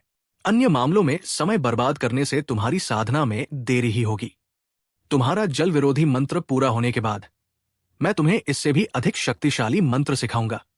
अब गौतमी का गुस्सा खुशी में बदल गया और उसने कहा, तुमने ही कहा था, अगर उस समय तुम मुझे नहीं सिखाओगे तो मैं तुम्हें सिखाऊंगी। मैं तुम्हें कुछ और सिखाऊंगी। गौतमी ने बहुत देर तक मैं तुम्हें कुछ और सिखाऊंगी कहा और इससे बेहतर धमकी के बारे में नहीं सोच पाई। आरव की ताकत पहले से ही उसके नीचे नहीं थी। वो आरव को किस बात से धमका सकती थी? शांत रहो। मेरे पास दिव्य आत्मा रहस्यवादी कलाएं बहुत है। जब तक तुम पर्याप्त क्षेत्र तक साधना कर सकते हो, मेरे पास जितनी चाहो उतनी है। चलो, आरव ने बहुत उदारता से कहा। पिछले जन्म के आरव यानी कि दक्षराज ने मार्शल पद को लगभग छोड़ दिया था, लेकिन दिव्य आत्मा के संदर्भ में काफी शोध किया था। इसलिए उन्होंने कई दिव्य आत्मा रहस्यवादी कलाओं की भी साधना की। बेशक दिव्य आत्मा की साधना का उनका उद्देश्य अभी भी कीमिया था। इन दिव्य आत्मा रहस्यवादी कलाओं ने आरव को दिव्य आत्मा को बेहतर ढंग से समझने में मदद की। उन्होंने स्वाभाविक रूप से इसका अथक आनंद लिया। एक दिन बाद आरव गौतमी और बलवंत को पाइन यंग फल की कटाई के लिए ग्रेप पाइन वन में ले आए। इस स्थान पर स्पष्ट रूप से इसकी रक्षा के लिए शक्तिशाली राक्षसी जानवर भी थे। हालांकि ये केवल एक दूसरे स्तर यानी कि टियर 2 राक्षसी जानवर थे। आरव ने बलवंत को छोड़ दिया और वह राक्षसी जानवर तुरंत कांपने लगा। इसने शुरू से अंत तक थोड़ी सी भी दुश्मनी नहीं दिखाई। राक्षसी जानवरों की दुनिया में पदानुक्रम अधिक मान्य था। जब दूसरे स्तर के राक्षसी जानवर का सामना तीसरे स्तर के राक्षसी जानवर से होता था तो केवल समर्पण शब्द होता था। पाइन यांग फल को आसानी से प्राप्त करके आरव और बाकी लोग ब्लैक वाटर रेविन की ओर भागे। ये 7 रंग वाले जहरीला अजगर का निवास स्थान भी था। ब्लैक वाटर रेविन अंतहीन शिखर के पूर्व में था, जो लगभग 1000 मील दूर था। ये अंतहीन जंगल की सीमाओं से 600 मील दूर था और एक बेहद खतरनाक भूमि भी थी। लेकिन वर्तमान आरव के लिए ये इतना खतरनाक नहीं था। तीसरे स्तर यानी कि टियर 3 के राक्षसी जानवर के साथ वो अनंत जंगल के 1000 मील के दायरे में कहीं भी जा सकता था। हालांकि आरव आमतौर पर बलवंत को अपने साथ नहीं आने देता था। बल्कि उसे स्थानिक कलाकृति के अंदर रहने देता था। न केवल अंतहीन जंगल के अंदर परीक्षण में भाग लेने वाले कई छात्र थे, बल्कि राक्षसी जानवरों के शिकारी भी थे। अगर वे किसी अधिक शक्तिशाली से मिलते तो वे उसे हमेशा के लिए चुप करा सकते थे। आरव निर्दोष लोगों की हत्या नहीं करना चाहता था, इसलिए चुप रहना ही बेहतर था। साथ ही आरव का इरादा अनंत जंगल में प्रवेश करते समय खुद को संयमित करने का था। अगर वो बलवंत को हर चीज के लिए आगे आने देता तो संयमित होने का मतलब ही खत्म हो जाता। एक दिन बाद आरव और गौतमी आखिरकार ब्लैक वाटर रैवन पहुंच गए। इस जगह पर एक खूबसूरत जंगल के साथ कल कल करती हुई नदियां थी। ये घूमने के लिए काफी अच्छी जगह थी। 600 मील का क्षेत्र इसकी सीमा है। यहां प्रथम स्तर के राक्षसी जानवर और दूसरे स्तर के राक्षसी जानवर एक साथ मिल जाते थे। बेशक यह भी एक पूर्ण धारणा नहीं थी। हालांकि जिस मार्शल आर्टिस्ट का आरव ने इलाज किया वो बहुत बदकिस्मत था। यहां 7 रंग वाले जहरीला अजगर का सामना करना बहुत भाग्यशाली माना जा सकता है। उस मार्शल आर्टिस्ट के वर्णन के अनुसार आरव ने निर्धारित किया कि 7 रंग वाला जहरीला अजगर मध्य चरण का दूसरा स्तर हो सकता है। इस शक्ति के लिए बलवंत को बाहर आने की आवश्यकता नहीं हो सकती, वो इसे स्वयं संभाल सकता है। लेकिन आरव ने लापरवाही करने की हिम्मत नहीं की। 7 रंग वाला जहरीला अजगर न केवल एक भयानक जहरीली सांस थी, बल्कि उसका मांसल शरीर भी बहुत शक्तिशाली था। अगर कोई गलती से उसके पास से गुजर जाए तो उसे निश्चित रूप से नुकसान होगा। रिकॉर्ड के अनुसार यह ब्लैक वाटर रैवन मूल रूप से एक लेट स्टेज प्रथम स्तर राक्षसी जानवर का क्षेत्र था। लेकिन कौन जानता था कि कब यह 7 रंग वाले जहरीला अजगर द्वारा कब्जा कर लिया गया। मुझे लगता है कि यहां कुछ ऐसा होना चाहिए जो 7 रंग वाले जहरीला अजगर को पसंद हो, अन्यथा ये इस जगह से चिपकता नहीं। हम शायद कुछ अच्छा भी प्राप्त कर लें। आरव ने अपनी आवाज गौतमी को प्रेषित की। गौतमी को आरव के ज्ञान की आदत हो चुकी थी। उसने बस पूछा, तो अब हम क्या करें? इसे बाहर निकाल कर मार दें? आरव ने अपना सिर हिलाया और कहा, जल्दी मत करो, चलो पहले अंदर घुसकर स्थिति की जांच करते हैं। दोनों ने सांस अवरुद्ध पिल निगल ली और चुपचाप ब्लैक वाटर रैवन में घुस गए। घने जंगल की परतों को पार करते हुए दोनों आखिरकार पानी की धारा के करीब पहुंच गए। लेकिन ठीक उसी समय धारा के किनारे एक खाली जगह से तीव्र लड़ाई की आवाजें सुनाई दी। आरव ने चुपके से एक नजर डालने के लिए पेड़ के पत्तों को हटाया और वास्तव में 2 राक्षसी जानवरों को एक भयंकर लड़ाई के बीच में देखा। उनमें से एक काला अजगर था जो लगभग 10 फुट लंबा था। ध्यान से देखने पर कोई देख सकता था कि वास्तव में उसके महत्वपूर्ण बिंदु पर 7 रंग की फूल थी। यह वास्तव में 7 रंग वाला जहरीला अजगर था। और दूसरा राक्षसी जानवर एक शक्तिशाली सफेद बाघ था, एक दूसरे स्तर का राक्षसी जानवर। सिर्फ इतना कि सफेद बाघ की ताकत 7 रंग वाला जहरीला अजगर से एक स्तर कम थी, बस दूसरे स्तर से कम। दोनों के बीच लड़ाई बहुत जोरदार थी। हालांकि 7 रंग वाला जहरीला अजगर स्पष्ट रूप से पूरी तरह से ऊपरी हाथ रखता था। वो सफेद बाघ पहले से ही चोटों से भरा हुआ था। उस सफेद फर के शरीर पर चमकीले लाल खून ने पूरी तरह से रंग लगा दिया था, जिससे वो बहुत दुखी लग रहा था। हालांकि वो सफेद बाघ बहुत जिद्दी लग रहा था। इतनी हद तक घायल होने के बावजूद उसने एक कदम भी पीछे हटने से इनकार कर दिया। इसके बजाय उसने दहाड़ लगाई और 7 रंग वाला जहरीला अजगर पर हमला करने की पहल की। उस तरह की उपस्थिति से पता चलता है कि वो स्पष्ट रूप से उसे अपने साथ ले जाने का इरादा रखता है। आरव, जब वो सफेद बाघ को हरा नहीं सकता तो भाग क्यों नहीं जाता? गौतमी ने पूछा। जाहिर है उसे भी ये बहुत अजीब लगा। आरव ने अपना सिर थोड़ा हिलाया और उसी तरह अपनी आवाज भी प्रसारित की। पता नहीं, शायद इसके पीछे ना हटने का कोई कारण है। राक्षसी जानवरों के भी कारण होते हैं। मुझे लगता है कि यह सिर्फ बेवकूफी है और इसे सिर्फ उस अजगर से मरते दम तक लड़ना है। क्या वे इलाके छीन रहे हैं? इतनी गंभीर चोटें, अगर ये जीत भी जाए तो भी ये शायद बच नहीं पाएगा। सभी जीवन में आध्यात्मिकता होती है, राक्षसी जानवरों में भी भावनाएं होती है। आपने बलवंत को भी देखा है। निम्न स्तरीय राक्षसी जानवरों में ऐसी जटिल भावनाएं नहीं होती। लेकिन ये जानते हुए भी कि ये इसके मुकाबले में नहीं है, पीछे हटने से इनकार कर रहा है। मुझे डर है कि इसके अपने कारण है। बोलते हुए आरव ने पेड़ के पत्तों को और भी ज्यादा खींच लिया। जोड़े का दृश्य क्षेत्र और भी व्यापक हो गया। उनकी नजर में एक छोटा सा सफेद बाघ दिखाई दी जो बिल्ली के आकार का था और वहां कांप रहा था। गौतमी अपने आश्चर्य को रोक नहीं पाई और आरव की ओर देखने लगी। छोटे सफेद बाघ ने अपने नुकीले दांत दिखाए और उसके पूरे शरीर पर फर खड़ा हो गया। बीच बीच में उसके मुंह से बिल्ली जैसी दहाड़ भी निकलती थी। कोई भी उसे कैसे भी देखे, वो बहुत प्यारा लग रहा था। और फिर भी इस तरह की दुखद परिस्थिति में छोटे सफेद बाघ की दहाड़ इतनी असहाय और दयनीय लग रही थी। आरव का दिल बिना किसी कारण के कांप उठा, मानो उसने पहले वाले को देख लिया हो। आरव, चलो उस सफेद बाघ को बचाते हैं। उस छोटे सफेद बाघ को देखो, ये वाकई कितना दयनीय है। इस समय गौतमी के शब्द आरव के कानों में पड़े। आरव ने मुड़कर देखा, लेकिन देखा कि गौतमी का चेहरा पहले से ही आंसुओं से भरा हुआ था। स्पष्ट रूप से वो उस सफेद बाघ के अथाह माता पिता के प्यार से बहुत प्रभावित थी।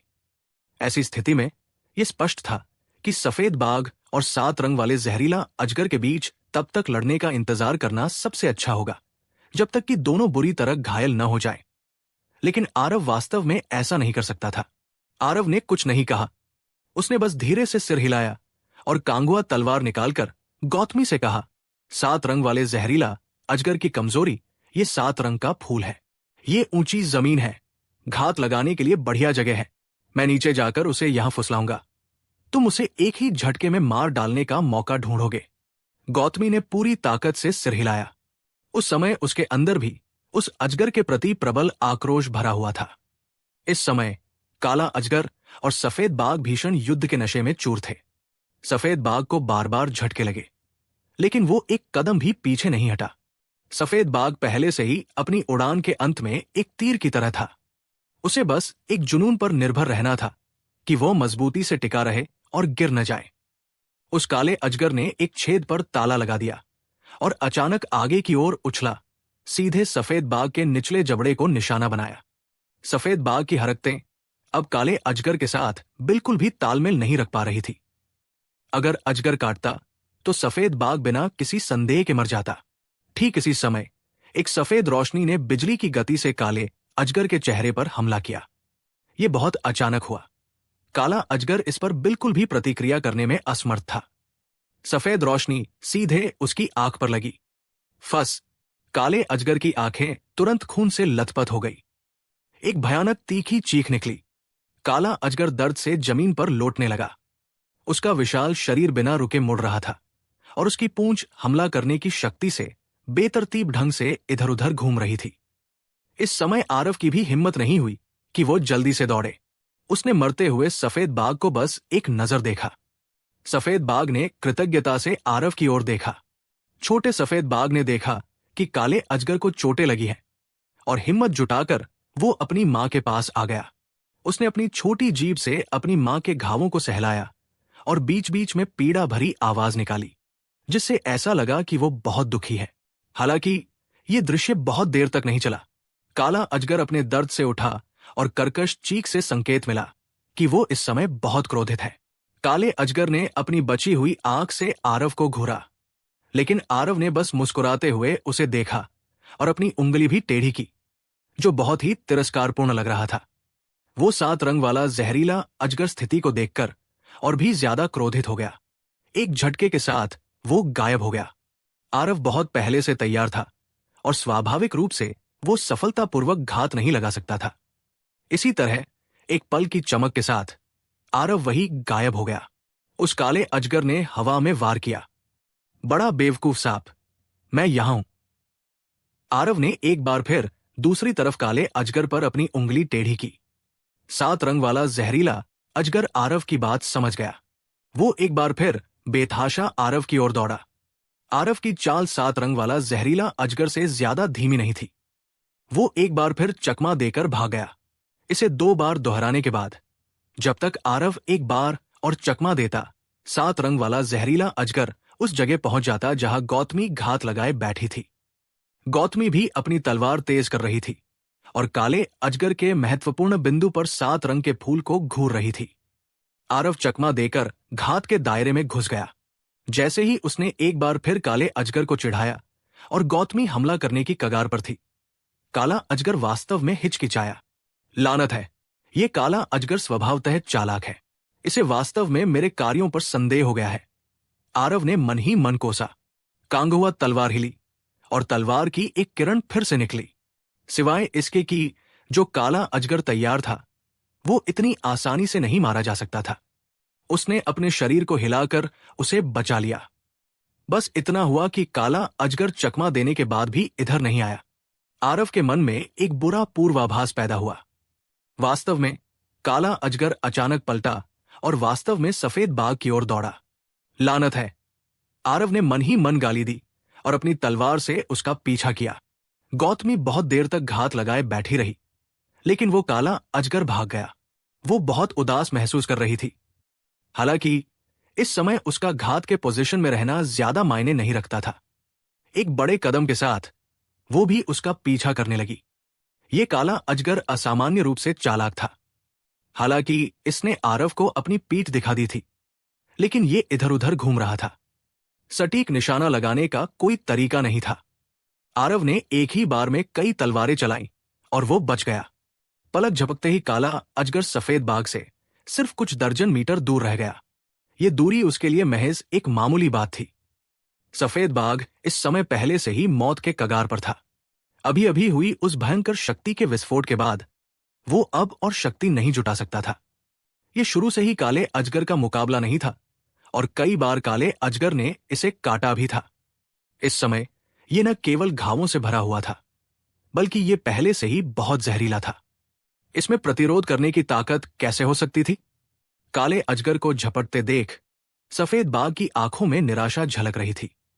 उसकी निगाहें बगल में खड़े छोटे सफेद बाघ की ओर मुड़ गई, क्योंकि उसकी आंखें अनिच्छा और लाचारी से भरी हुई थी।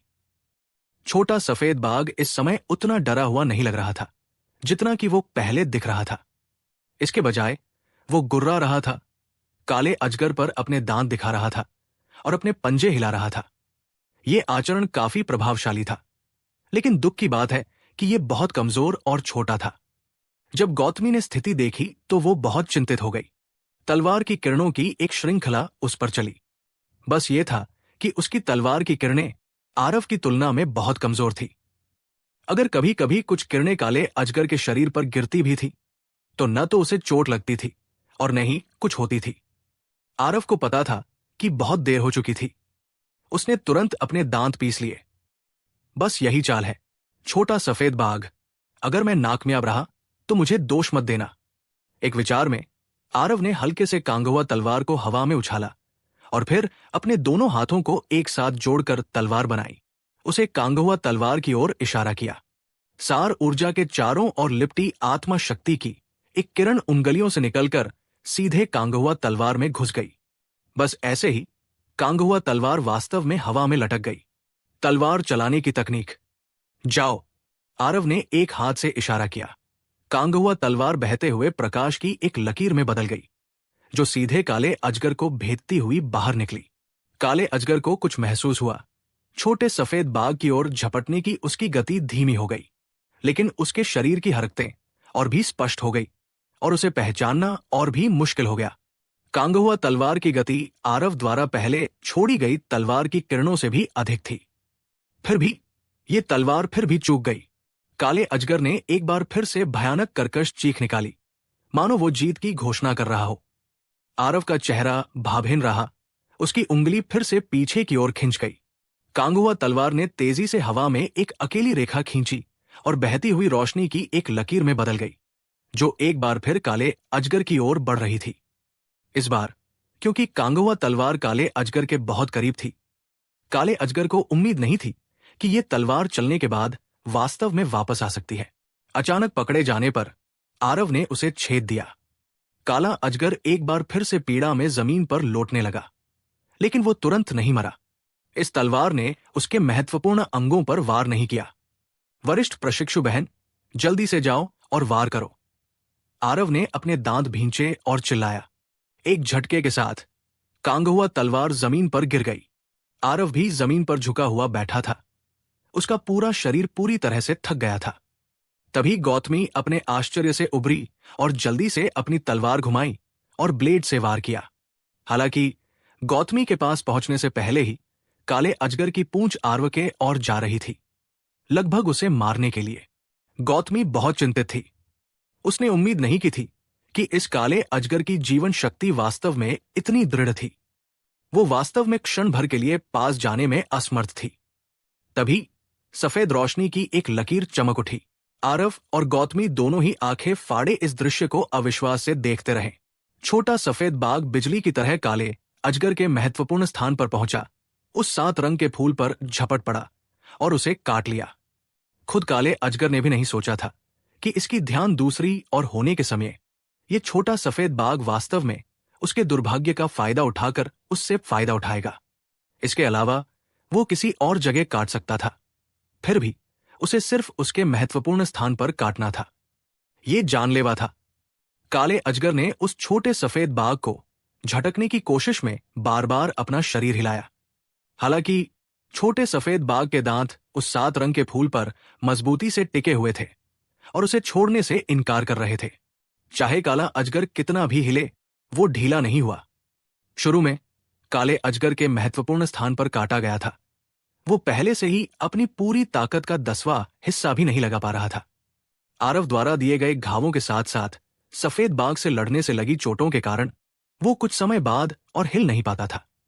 बस वो अभी भी बीच बीच में हिलता डुलता रहता था। एक दूसरे स्तर के मध्यम अवस्था के राक्षसी जानवर को वास्तव में एक छोटे सफेद बाघ ने ऐसे ही काटकर मार डाला। भले ही काला अजगर पहले से ही स्थिर था, लेकिन छोटे सफेद बाघ ने फिर भी अपना काटना छोड़ने से इनकार कर दिया और बिना छोड़े उसे मजबूती से चबाता रहा। आरव ने कांगहुआ तलवार के सहारे उठा, काले अजगर के पास गया और छोटे सफेद बाघ के छोटे सिर को सहलाया। ऐसा लग रहा था कि छोटे सफेद बाघ ने उसे समझ लिया था और तभी उसने उसे छोड़ दिया। आरव को यह भी डर था कि छोटे सफेद बाघ ने पर्याप्त क्रूरता से नहीं काटा और 7 रंग वाले फूल पर एक और वार किया, जिससे 7 रंग वाले जहरीला अजगर की जान चली गई। छोटे सफेद बाघ ने अपना डंक छोड़ने के बाद अब उसे काले अजगर से कोई परेशानी नहीं हुई, बल्कि वो अपनी मां के पास वापस चला गया और अपनी छोटी सी जीभ से उसके घावों को चाटने लगा। आरव और गौतमी एक दूसरे की ओर देखने लगे और उन्हें भी समझ नहीं आ रहा था कि क्या कहें। उन दोनों ने बहुत ज्यादा प्रयास किया, लेकिन नतीजा ये हुआ कि ये छोटा सा साथी ही था जिसने जानलेवा वार किया। लेकिन अभी अभी छोटे साथी ने जो तेजी दिखाई, उससे उन्हें इसके बारे में एक नया अंदाजा भी हुआ। एक बार जब ये छोटा साथी बड़ा हो जाएगा तो ये एक बिल्कुल भयानक चरित्र होगा। गौतमी ने जमीन पर पड़े सफेद बाघ की ओर देखा और फिर से आरव की ओर देखा। आरव ने उसका मतलब समझ लिया, लेकिन उसने अपना सिर हिलाया और कहा वो बहुत गंभीर रूप से घायल है।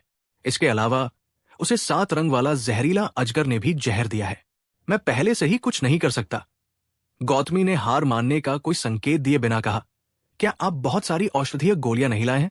विषहरण गोलियां और उपचार गोलियां होनी चाहिए, है ना? आरव ने आह भरी और कहा, यह बेकार है। राक्षसी जानवरों की काया मनुष्यों से अलग होती है। उन्हें दूसरी तरह की औषधीय गोलियां लेनी चाहिए। मैंने जो औषधीय गोलियां साथ लाई हैं, वे उसके किसी काम की नहीं है। राक्षसी जानवरों द्वारा इस्तेमाल की जाने वाली औषधीय गोलियां अपनी खुद की एक प्रणाली बनाती है। वे मनुष्यों द्वारा इस्तेमाल की जाने वाली औषधीय गोलियों से अलग थी। इसके अलावा केवल आरव इस तरह के कीमिया दांव महान गुरु ही एक ही समय में दोनों प्रणालियों में ऐसी शानदार उपलब्धियां हासिल कर सकते हैं। हालांकि एक चतुर गृहिणी भी चावल के बिना खाना नहीं बना सकती। वर्तमान में यहां कोई गोली शोधन कक्ष नहीं था। बिना किसी घटक के, चाहे आरव कितना भी अद्भुत क्यों न हो, उसके लिए कुछ भी नहीं से औषधीय गोलियां निकालना भी असंभव था। आरव का यह कहना सफेद बाघ को मौत की सजा सुनाने के बराबर था। गौतमी इसे बर्दाश्त नहीं कर सकी। छोटे सफेद बाघ को रोता हुआ देखकर उसके आंसू एक बार फिर बेकाबू होकर बहने लगे। आरव को भी यह बर्दाश्त करना मुश्किल हो गया। वो करुणा से भरा हुआ व्यक्ति नहीं था। बस अभी जो दृश्य था वो उसके पिछले जीवन के अनुभव से बहुत मिलता जुलता था। हालांकि सफेद बाघ सिर्फ एक राक्षसी जानवर था, फिर भी उसे ऐसा लगा जैसे उसने खुद इसका अनुभव किया हो। इस समय सफेद बाघ की आंखें, जो पहले से ही बंद थी, धीरे धीरे खुल गई। ऐसा लग रहा था कि उसे थोड़ी चेतना आ गई है। अपनी मां को आंखें खोलते देख छोटा सफेद बाघ अनायास ही खुशी में उसके सामने उछलने लगा। सफेद बाघ की निगाहें प्रेमपूर्ण दया से भरी थी, एक भयानक राक्षसी जानवर से बिल्कुल अलग। सिवाय इसके कि आरव और गौतमी दोनों जानते थे कि यह मृत्यु से पहले सफेद बाघ की अंतिम चमक थी। सबसे अधिक संभावना है यह पहले ही समाप्त हो चुका था। सफेद बाघ ने छोटे सफेद बाघ को कोमल प्रेम से देखा, लेकिन उसकी नजर आरव पर चली गई क्योंकि उसमें एक विनतीपूर्ण इरादा प्रकट हुआ। उसके बाद उसने अपने शरीर की सारी ताकत का इस्तेमाल करके छोटे सफेद बाघ को आरव के पैरों पर धकेलने के लिए अपने सिर का इस्तेमाल किया। यह सफेद बाघिन दरअसल अपने बच्चे को आरव के हवाले कर रही थी। सच कहा जाए तो आरव किसी का पेरेंट्स नहीं बनना चाहता था। उसे अभी भी बहुत से काम करने थे और इस क्षेत्र में बर्बाद करने के लिए उसके पास समय नहीं था। हालांकि उसे इस मां और बेटे की जोड़ी पर बहुत दया आती थी, फिर भी उसे लगा कि इस छोटे सफेद बाघ को पालना बहुत परेशानी भरा था। सफेद बाघिन ने आरव की अनिच्छा को साफ तौर पर देखा और खुद को कम आवाज में दहाड़ने से नहीं रोक पाई। अंतिम विलाप के समान भीख मांगने का इरादा पहले से ही बहुत स्पष्ट था। गौतमी ने जब आरव को हिचकिचाते देखा तो वो गुस्से से भर उठी। आरव, क्या तुम्हें अब भी कोई सहानुभूति है? छोटा सफेद बाघ पहले से ही बहुत दयनीय है। इसने अपनी मां को खो दिया जब ये बहुत छोटा था। इसे यहां बिना जांचे छोड़ देने से ये अन्य राक्षसी जानवरों द्वारा मारा जाएगा। अगर तुम इसे अपने साथ नहीं रखोगे तो मैं इसे आश्रय दूंगा। आओ छोटे प्यारे। लेकिन छोटा सफेद बाघ गौतमी के पास नहीं आया, बल्कि पीछे की ओर कूद गया। यह स्पष्ट था कि वो अपनी मां को छोड़ने के लिए तैयार नहीं था। सफेद बाघ ने फिर से दहाड़ लगाई और उसकी नजर सख्त हो गई। छोटा सफेद बाघ किसी बच्चे की तरह लग रहा था जिसने कुछ गलत किया हो। उसने अपना सिर नीचे किया, लेकिन फिर भी वो आरव के पैरों की ओर बढ़ गया। जब गौतमी ने यह देखा तो उसका गुस्सा फिर से बढ़ गया। अरे छोटे दोस्त, क्या तुम्हारा दिमाग थोड़ी सी भी काम कर रहा है? वो तुम्हें चाहता ही नहीं है, तुम उसके पास क्यों भागी? जल्दी से मेरे पास आओ। जैसे ही उसने कहा, गौतमी ने छोटे सफेद बाघ को गले लगाने के लिए हाथ बढ़ाया, लेकिन छोटा सफेद बाघ आरव की टांगों के बीच में दब गया और गौतमी को उसे पकड़ने नहीं दिया। इस तरह गौतमी और भी ज्यादा भड़क गई। वो शुरू में उग्र स्वभाव वाली थी, लेकिन उसकी सद्भावना को बुरे इरादे के रूप में लिया गया। अगर वो गुस्सा न करती तो ये और भी अजीब होता। और भागो, भागते रहो। क्या तुम मानते हो कि मैं तुम्हारे कान पकड़ूंगी या नहीं? गौतमी ने गुस्से से भरे चेहरे से कहा। उसने अपने हाथों को कमर पर रखा हुआ था, लेकिन जवाब में बिल्ली जैसी दहाड़ थी। ये एक इंसान और एक बाघ वास्तव में आरव के इर्द गिर्द पकड़ा पकड़ी खेलने लगे। गौतमी की वजह से आरव इस हद तक परेशान हो गया कि उसे समझ में नहीं आ रहा था कि रोए या हंसे। पता चला कि इस महिला ने अपना आपा खोते समय राक्षसों और इंसानों में फर्क नहीं किया। ठीक है, चक्कर लगाना बंद करो, नहीं तो मुझे चक्कर आ जाएगा। मैं छोटे सफेद बाघ को रख लूंगा, ठीक है? आरव ने अधीरता से कहा। आरव ने गौतमी को खींचकर नीचे उतारा और सफेद बाघिन से बात करने के लिए अपना शरीर नीचे किया। तुम चिंता मत करो, क्योंकि मैंने तुमसे वादा कर रहा हूं, मैं उसका अच्छे से ख्याल रखूंगा। मेरे पीछे आने पर भविष्य में उसकी शक्ति निश्चित रूप से तुमसे अधिक होगी। तुम शांति से जा सकते हो। ऐसा नहीं है कि आरव कठोर था, लेकिन ऐसा इसलिए था क्योंकि यह सफेद बाघिन बहुत पहले ही मर चुका था। उसकी आंखें अब तक खुली हुई थी क्योंकि आरव ने अभी तक उसकी बच्चे को देखभाल के लिए वादा नहीं किया था। सफेद बाघिन ने आरव की बात समझ ली। उसने फिर से धीमी दहाड़ लगाई, जैसे कि वो आरव को धन्यवाद दे रहा हो, और फिर धीरे धीरे वो चुप हो गया।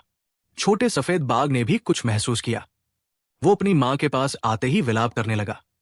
अपने छोटे से सिर का उपयोग करके अपनी मां को सहारा देना चाहता था, लेकिन सफेद बाघ ने जरा भी प्रतिक्रिया नहीं की। स्थिति को देखकर गौतमी के आंसू एक बार फिर बह निकले। कितनी भावुक महिला! आरव ने आह भरी और सीधे वही बैठ गया और ठीक होने के लिए एक औषधीय गोली निगल ली। तलवार चलाने की तकनीक भी एक दिव्य आत्मा की गुप्त कला थी, जिसमें अत्यंत शक्तिशाली शक्ति थी। बस ये था कि ये वर्तमान आरव के लिए अभी भी कुछ हद तक थका देने वाली थी। अभी अभी एक चक्कर लगाने के लिए इसका उपयोग करने से उसकी सार ऊर्जा और आत्मा की शक्ति पहले से ही बहुत अधिक खत्म हो गई थी। कुछ समय के लिए अपनी स्थिति को समायोजित करने और जागने के बाद आरव ने पाया कि छोटा सफेद बाघ वर्तमान में उसके चारों ओर चक्कर लगा रहा था। आरव को देखते हुए छोटे सफेद बाघ ने अपनी पूंछ हिलाई और आरव की छाती में लापट गई। मैं हैरान हूं, तुम उसे चाहते भी नहीं हो, तो ये छोटा सफेद बाघ तुमसे इतना क्यों चिपका हुआ है? गौतमी ने बहुत ही विद्रोही भाव से कहा। आरव मुस्कुराया और कहा, यह करिश्मा है।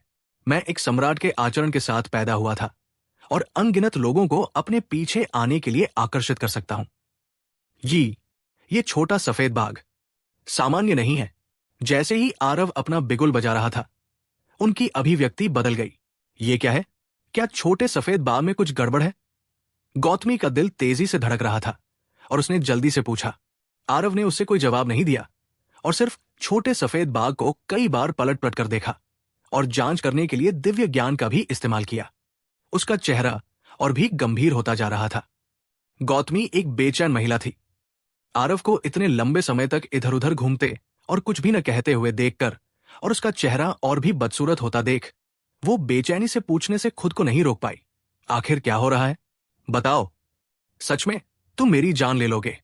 वो मरेगा नहीं, है ना? तभी आरव ने गौतमी को ऐसे देखा जैसे वो किसी मंद बुद्धि को घूर रहा हो। वो ठीक है। गौतमी ने आखिरकार राहत की सांस ली, लेकिन तुरंत गुस्से से बोली, अगर वो ठीक है तो तुम इतना लंबा चेहरा क्यों बना रही हो? जानबूझकर मुझे डरा रही हो? तुम एक बार में सब कुछ क्यों नहीं कह सकती? आखिर उससे क्या हो गया? इसे हम खजाना उठाने के बराबर मान सकते हैं। इस छोटी सी चीज का बैकग्राउंड बहुत बड़ा है।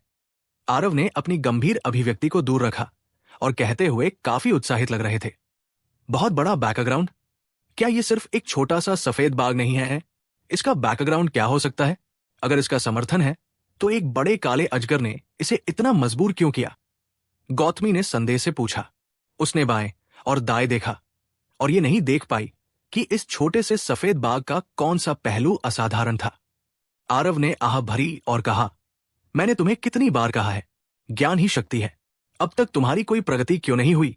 ज्ञान के बिना अगर तुम खजाने के पहाड़ में भी घुस गए तो भी तुम खाली हाथ लौटोगे। गौतमी ने गुस्से से कहा, तुम बता रहे हो या नहीं? तुम्हारे पास इतनी बकवास क्यों है? आरव ने आह भरते हुए कहा, छोड़ो, मैंने तुम्हें पहले ही खुद को शिक्षित करने के लिए कहा था। वो सफेद बाघ एक साधारण सफेद बाघ है, लेकिन ये छोटा सफेद बाघ बहुत अलग है।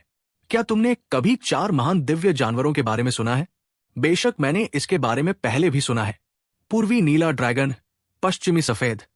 गौतमी बात कर रही थी जब उसे अचानक कुछ याद आया और उसने आश्चर्य से कहा, ये तुम मुझे ये नहीं बताने वाले कि ये छोटा सफेद बाघ दिव्य जानवर है? गौतमी आरव से इतनी हैरान थी कि उसके शब्द भी हकलाने लगे। दिव्य जानवर किस तरह की अवधारणा थे? वे इस दुनिया के पूर्ण संप्रभु थे।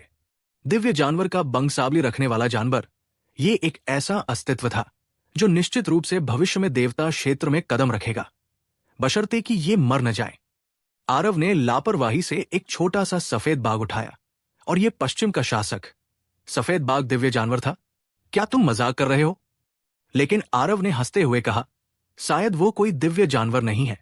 हालांकि उसके पास वास्तव में सफेद बाघ दिव्य जानवर का रक्त है, बस उसकी रक्त रेखा बहुत पतली है। दिव्य जानवर बनना बहुत मुश्किल, बहुत मुश्किल। आरव को स्वाभाविक रूप से कुछ बातें कहना अच्छा नहीं लगा।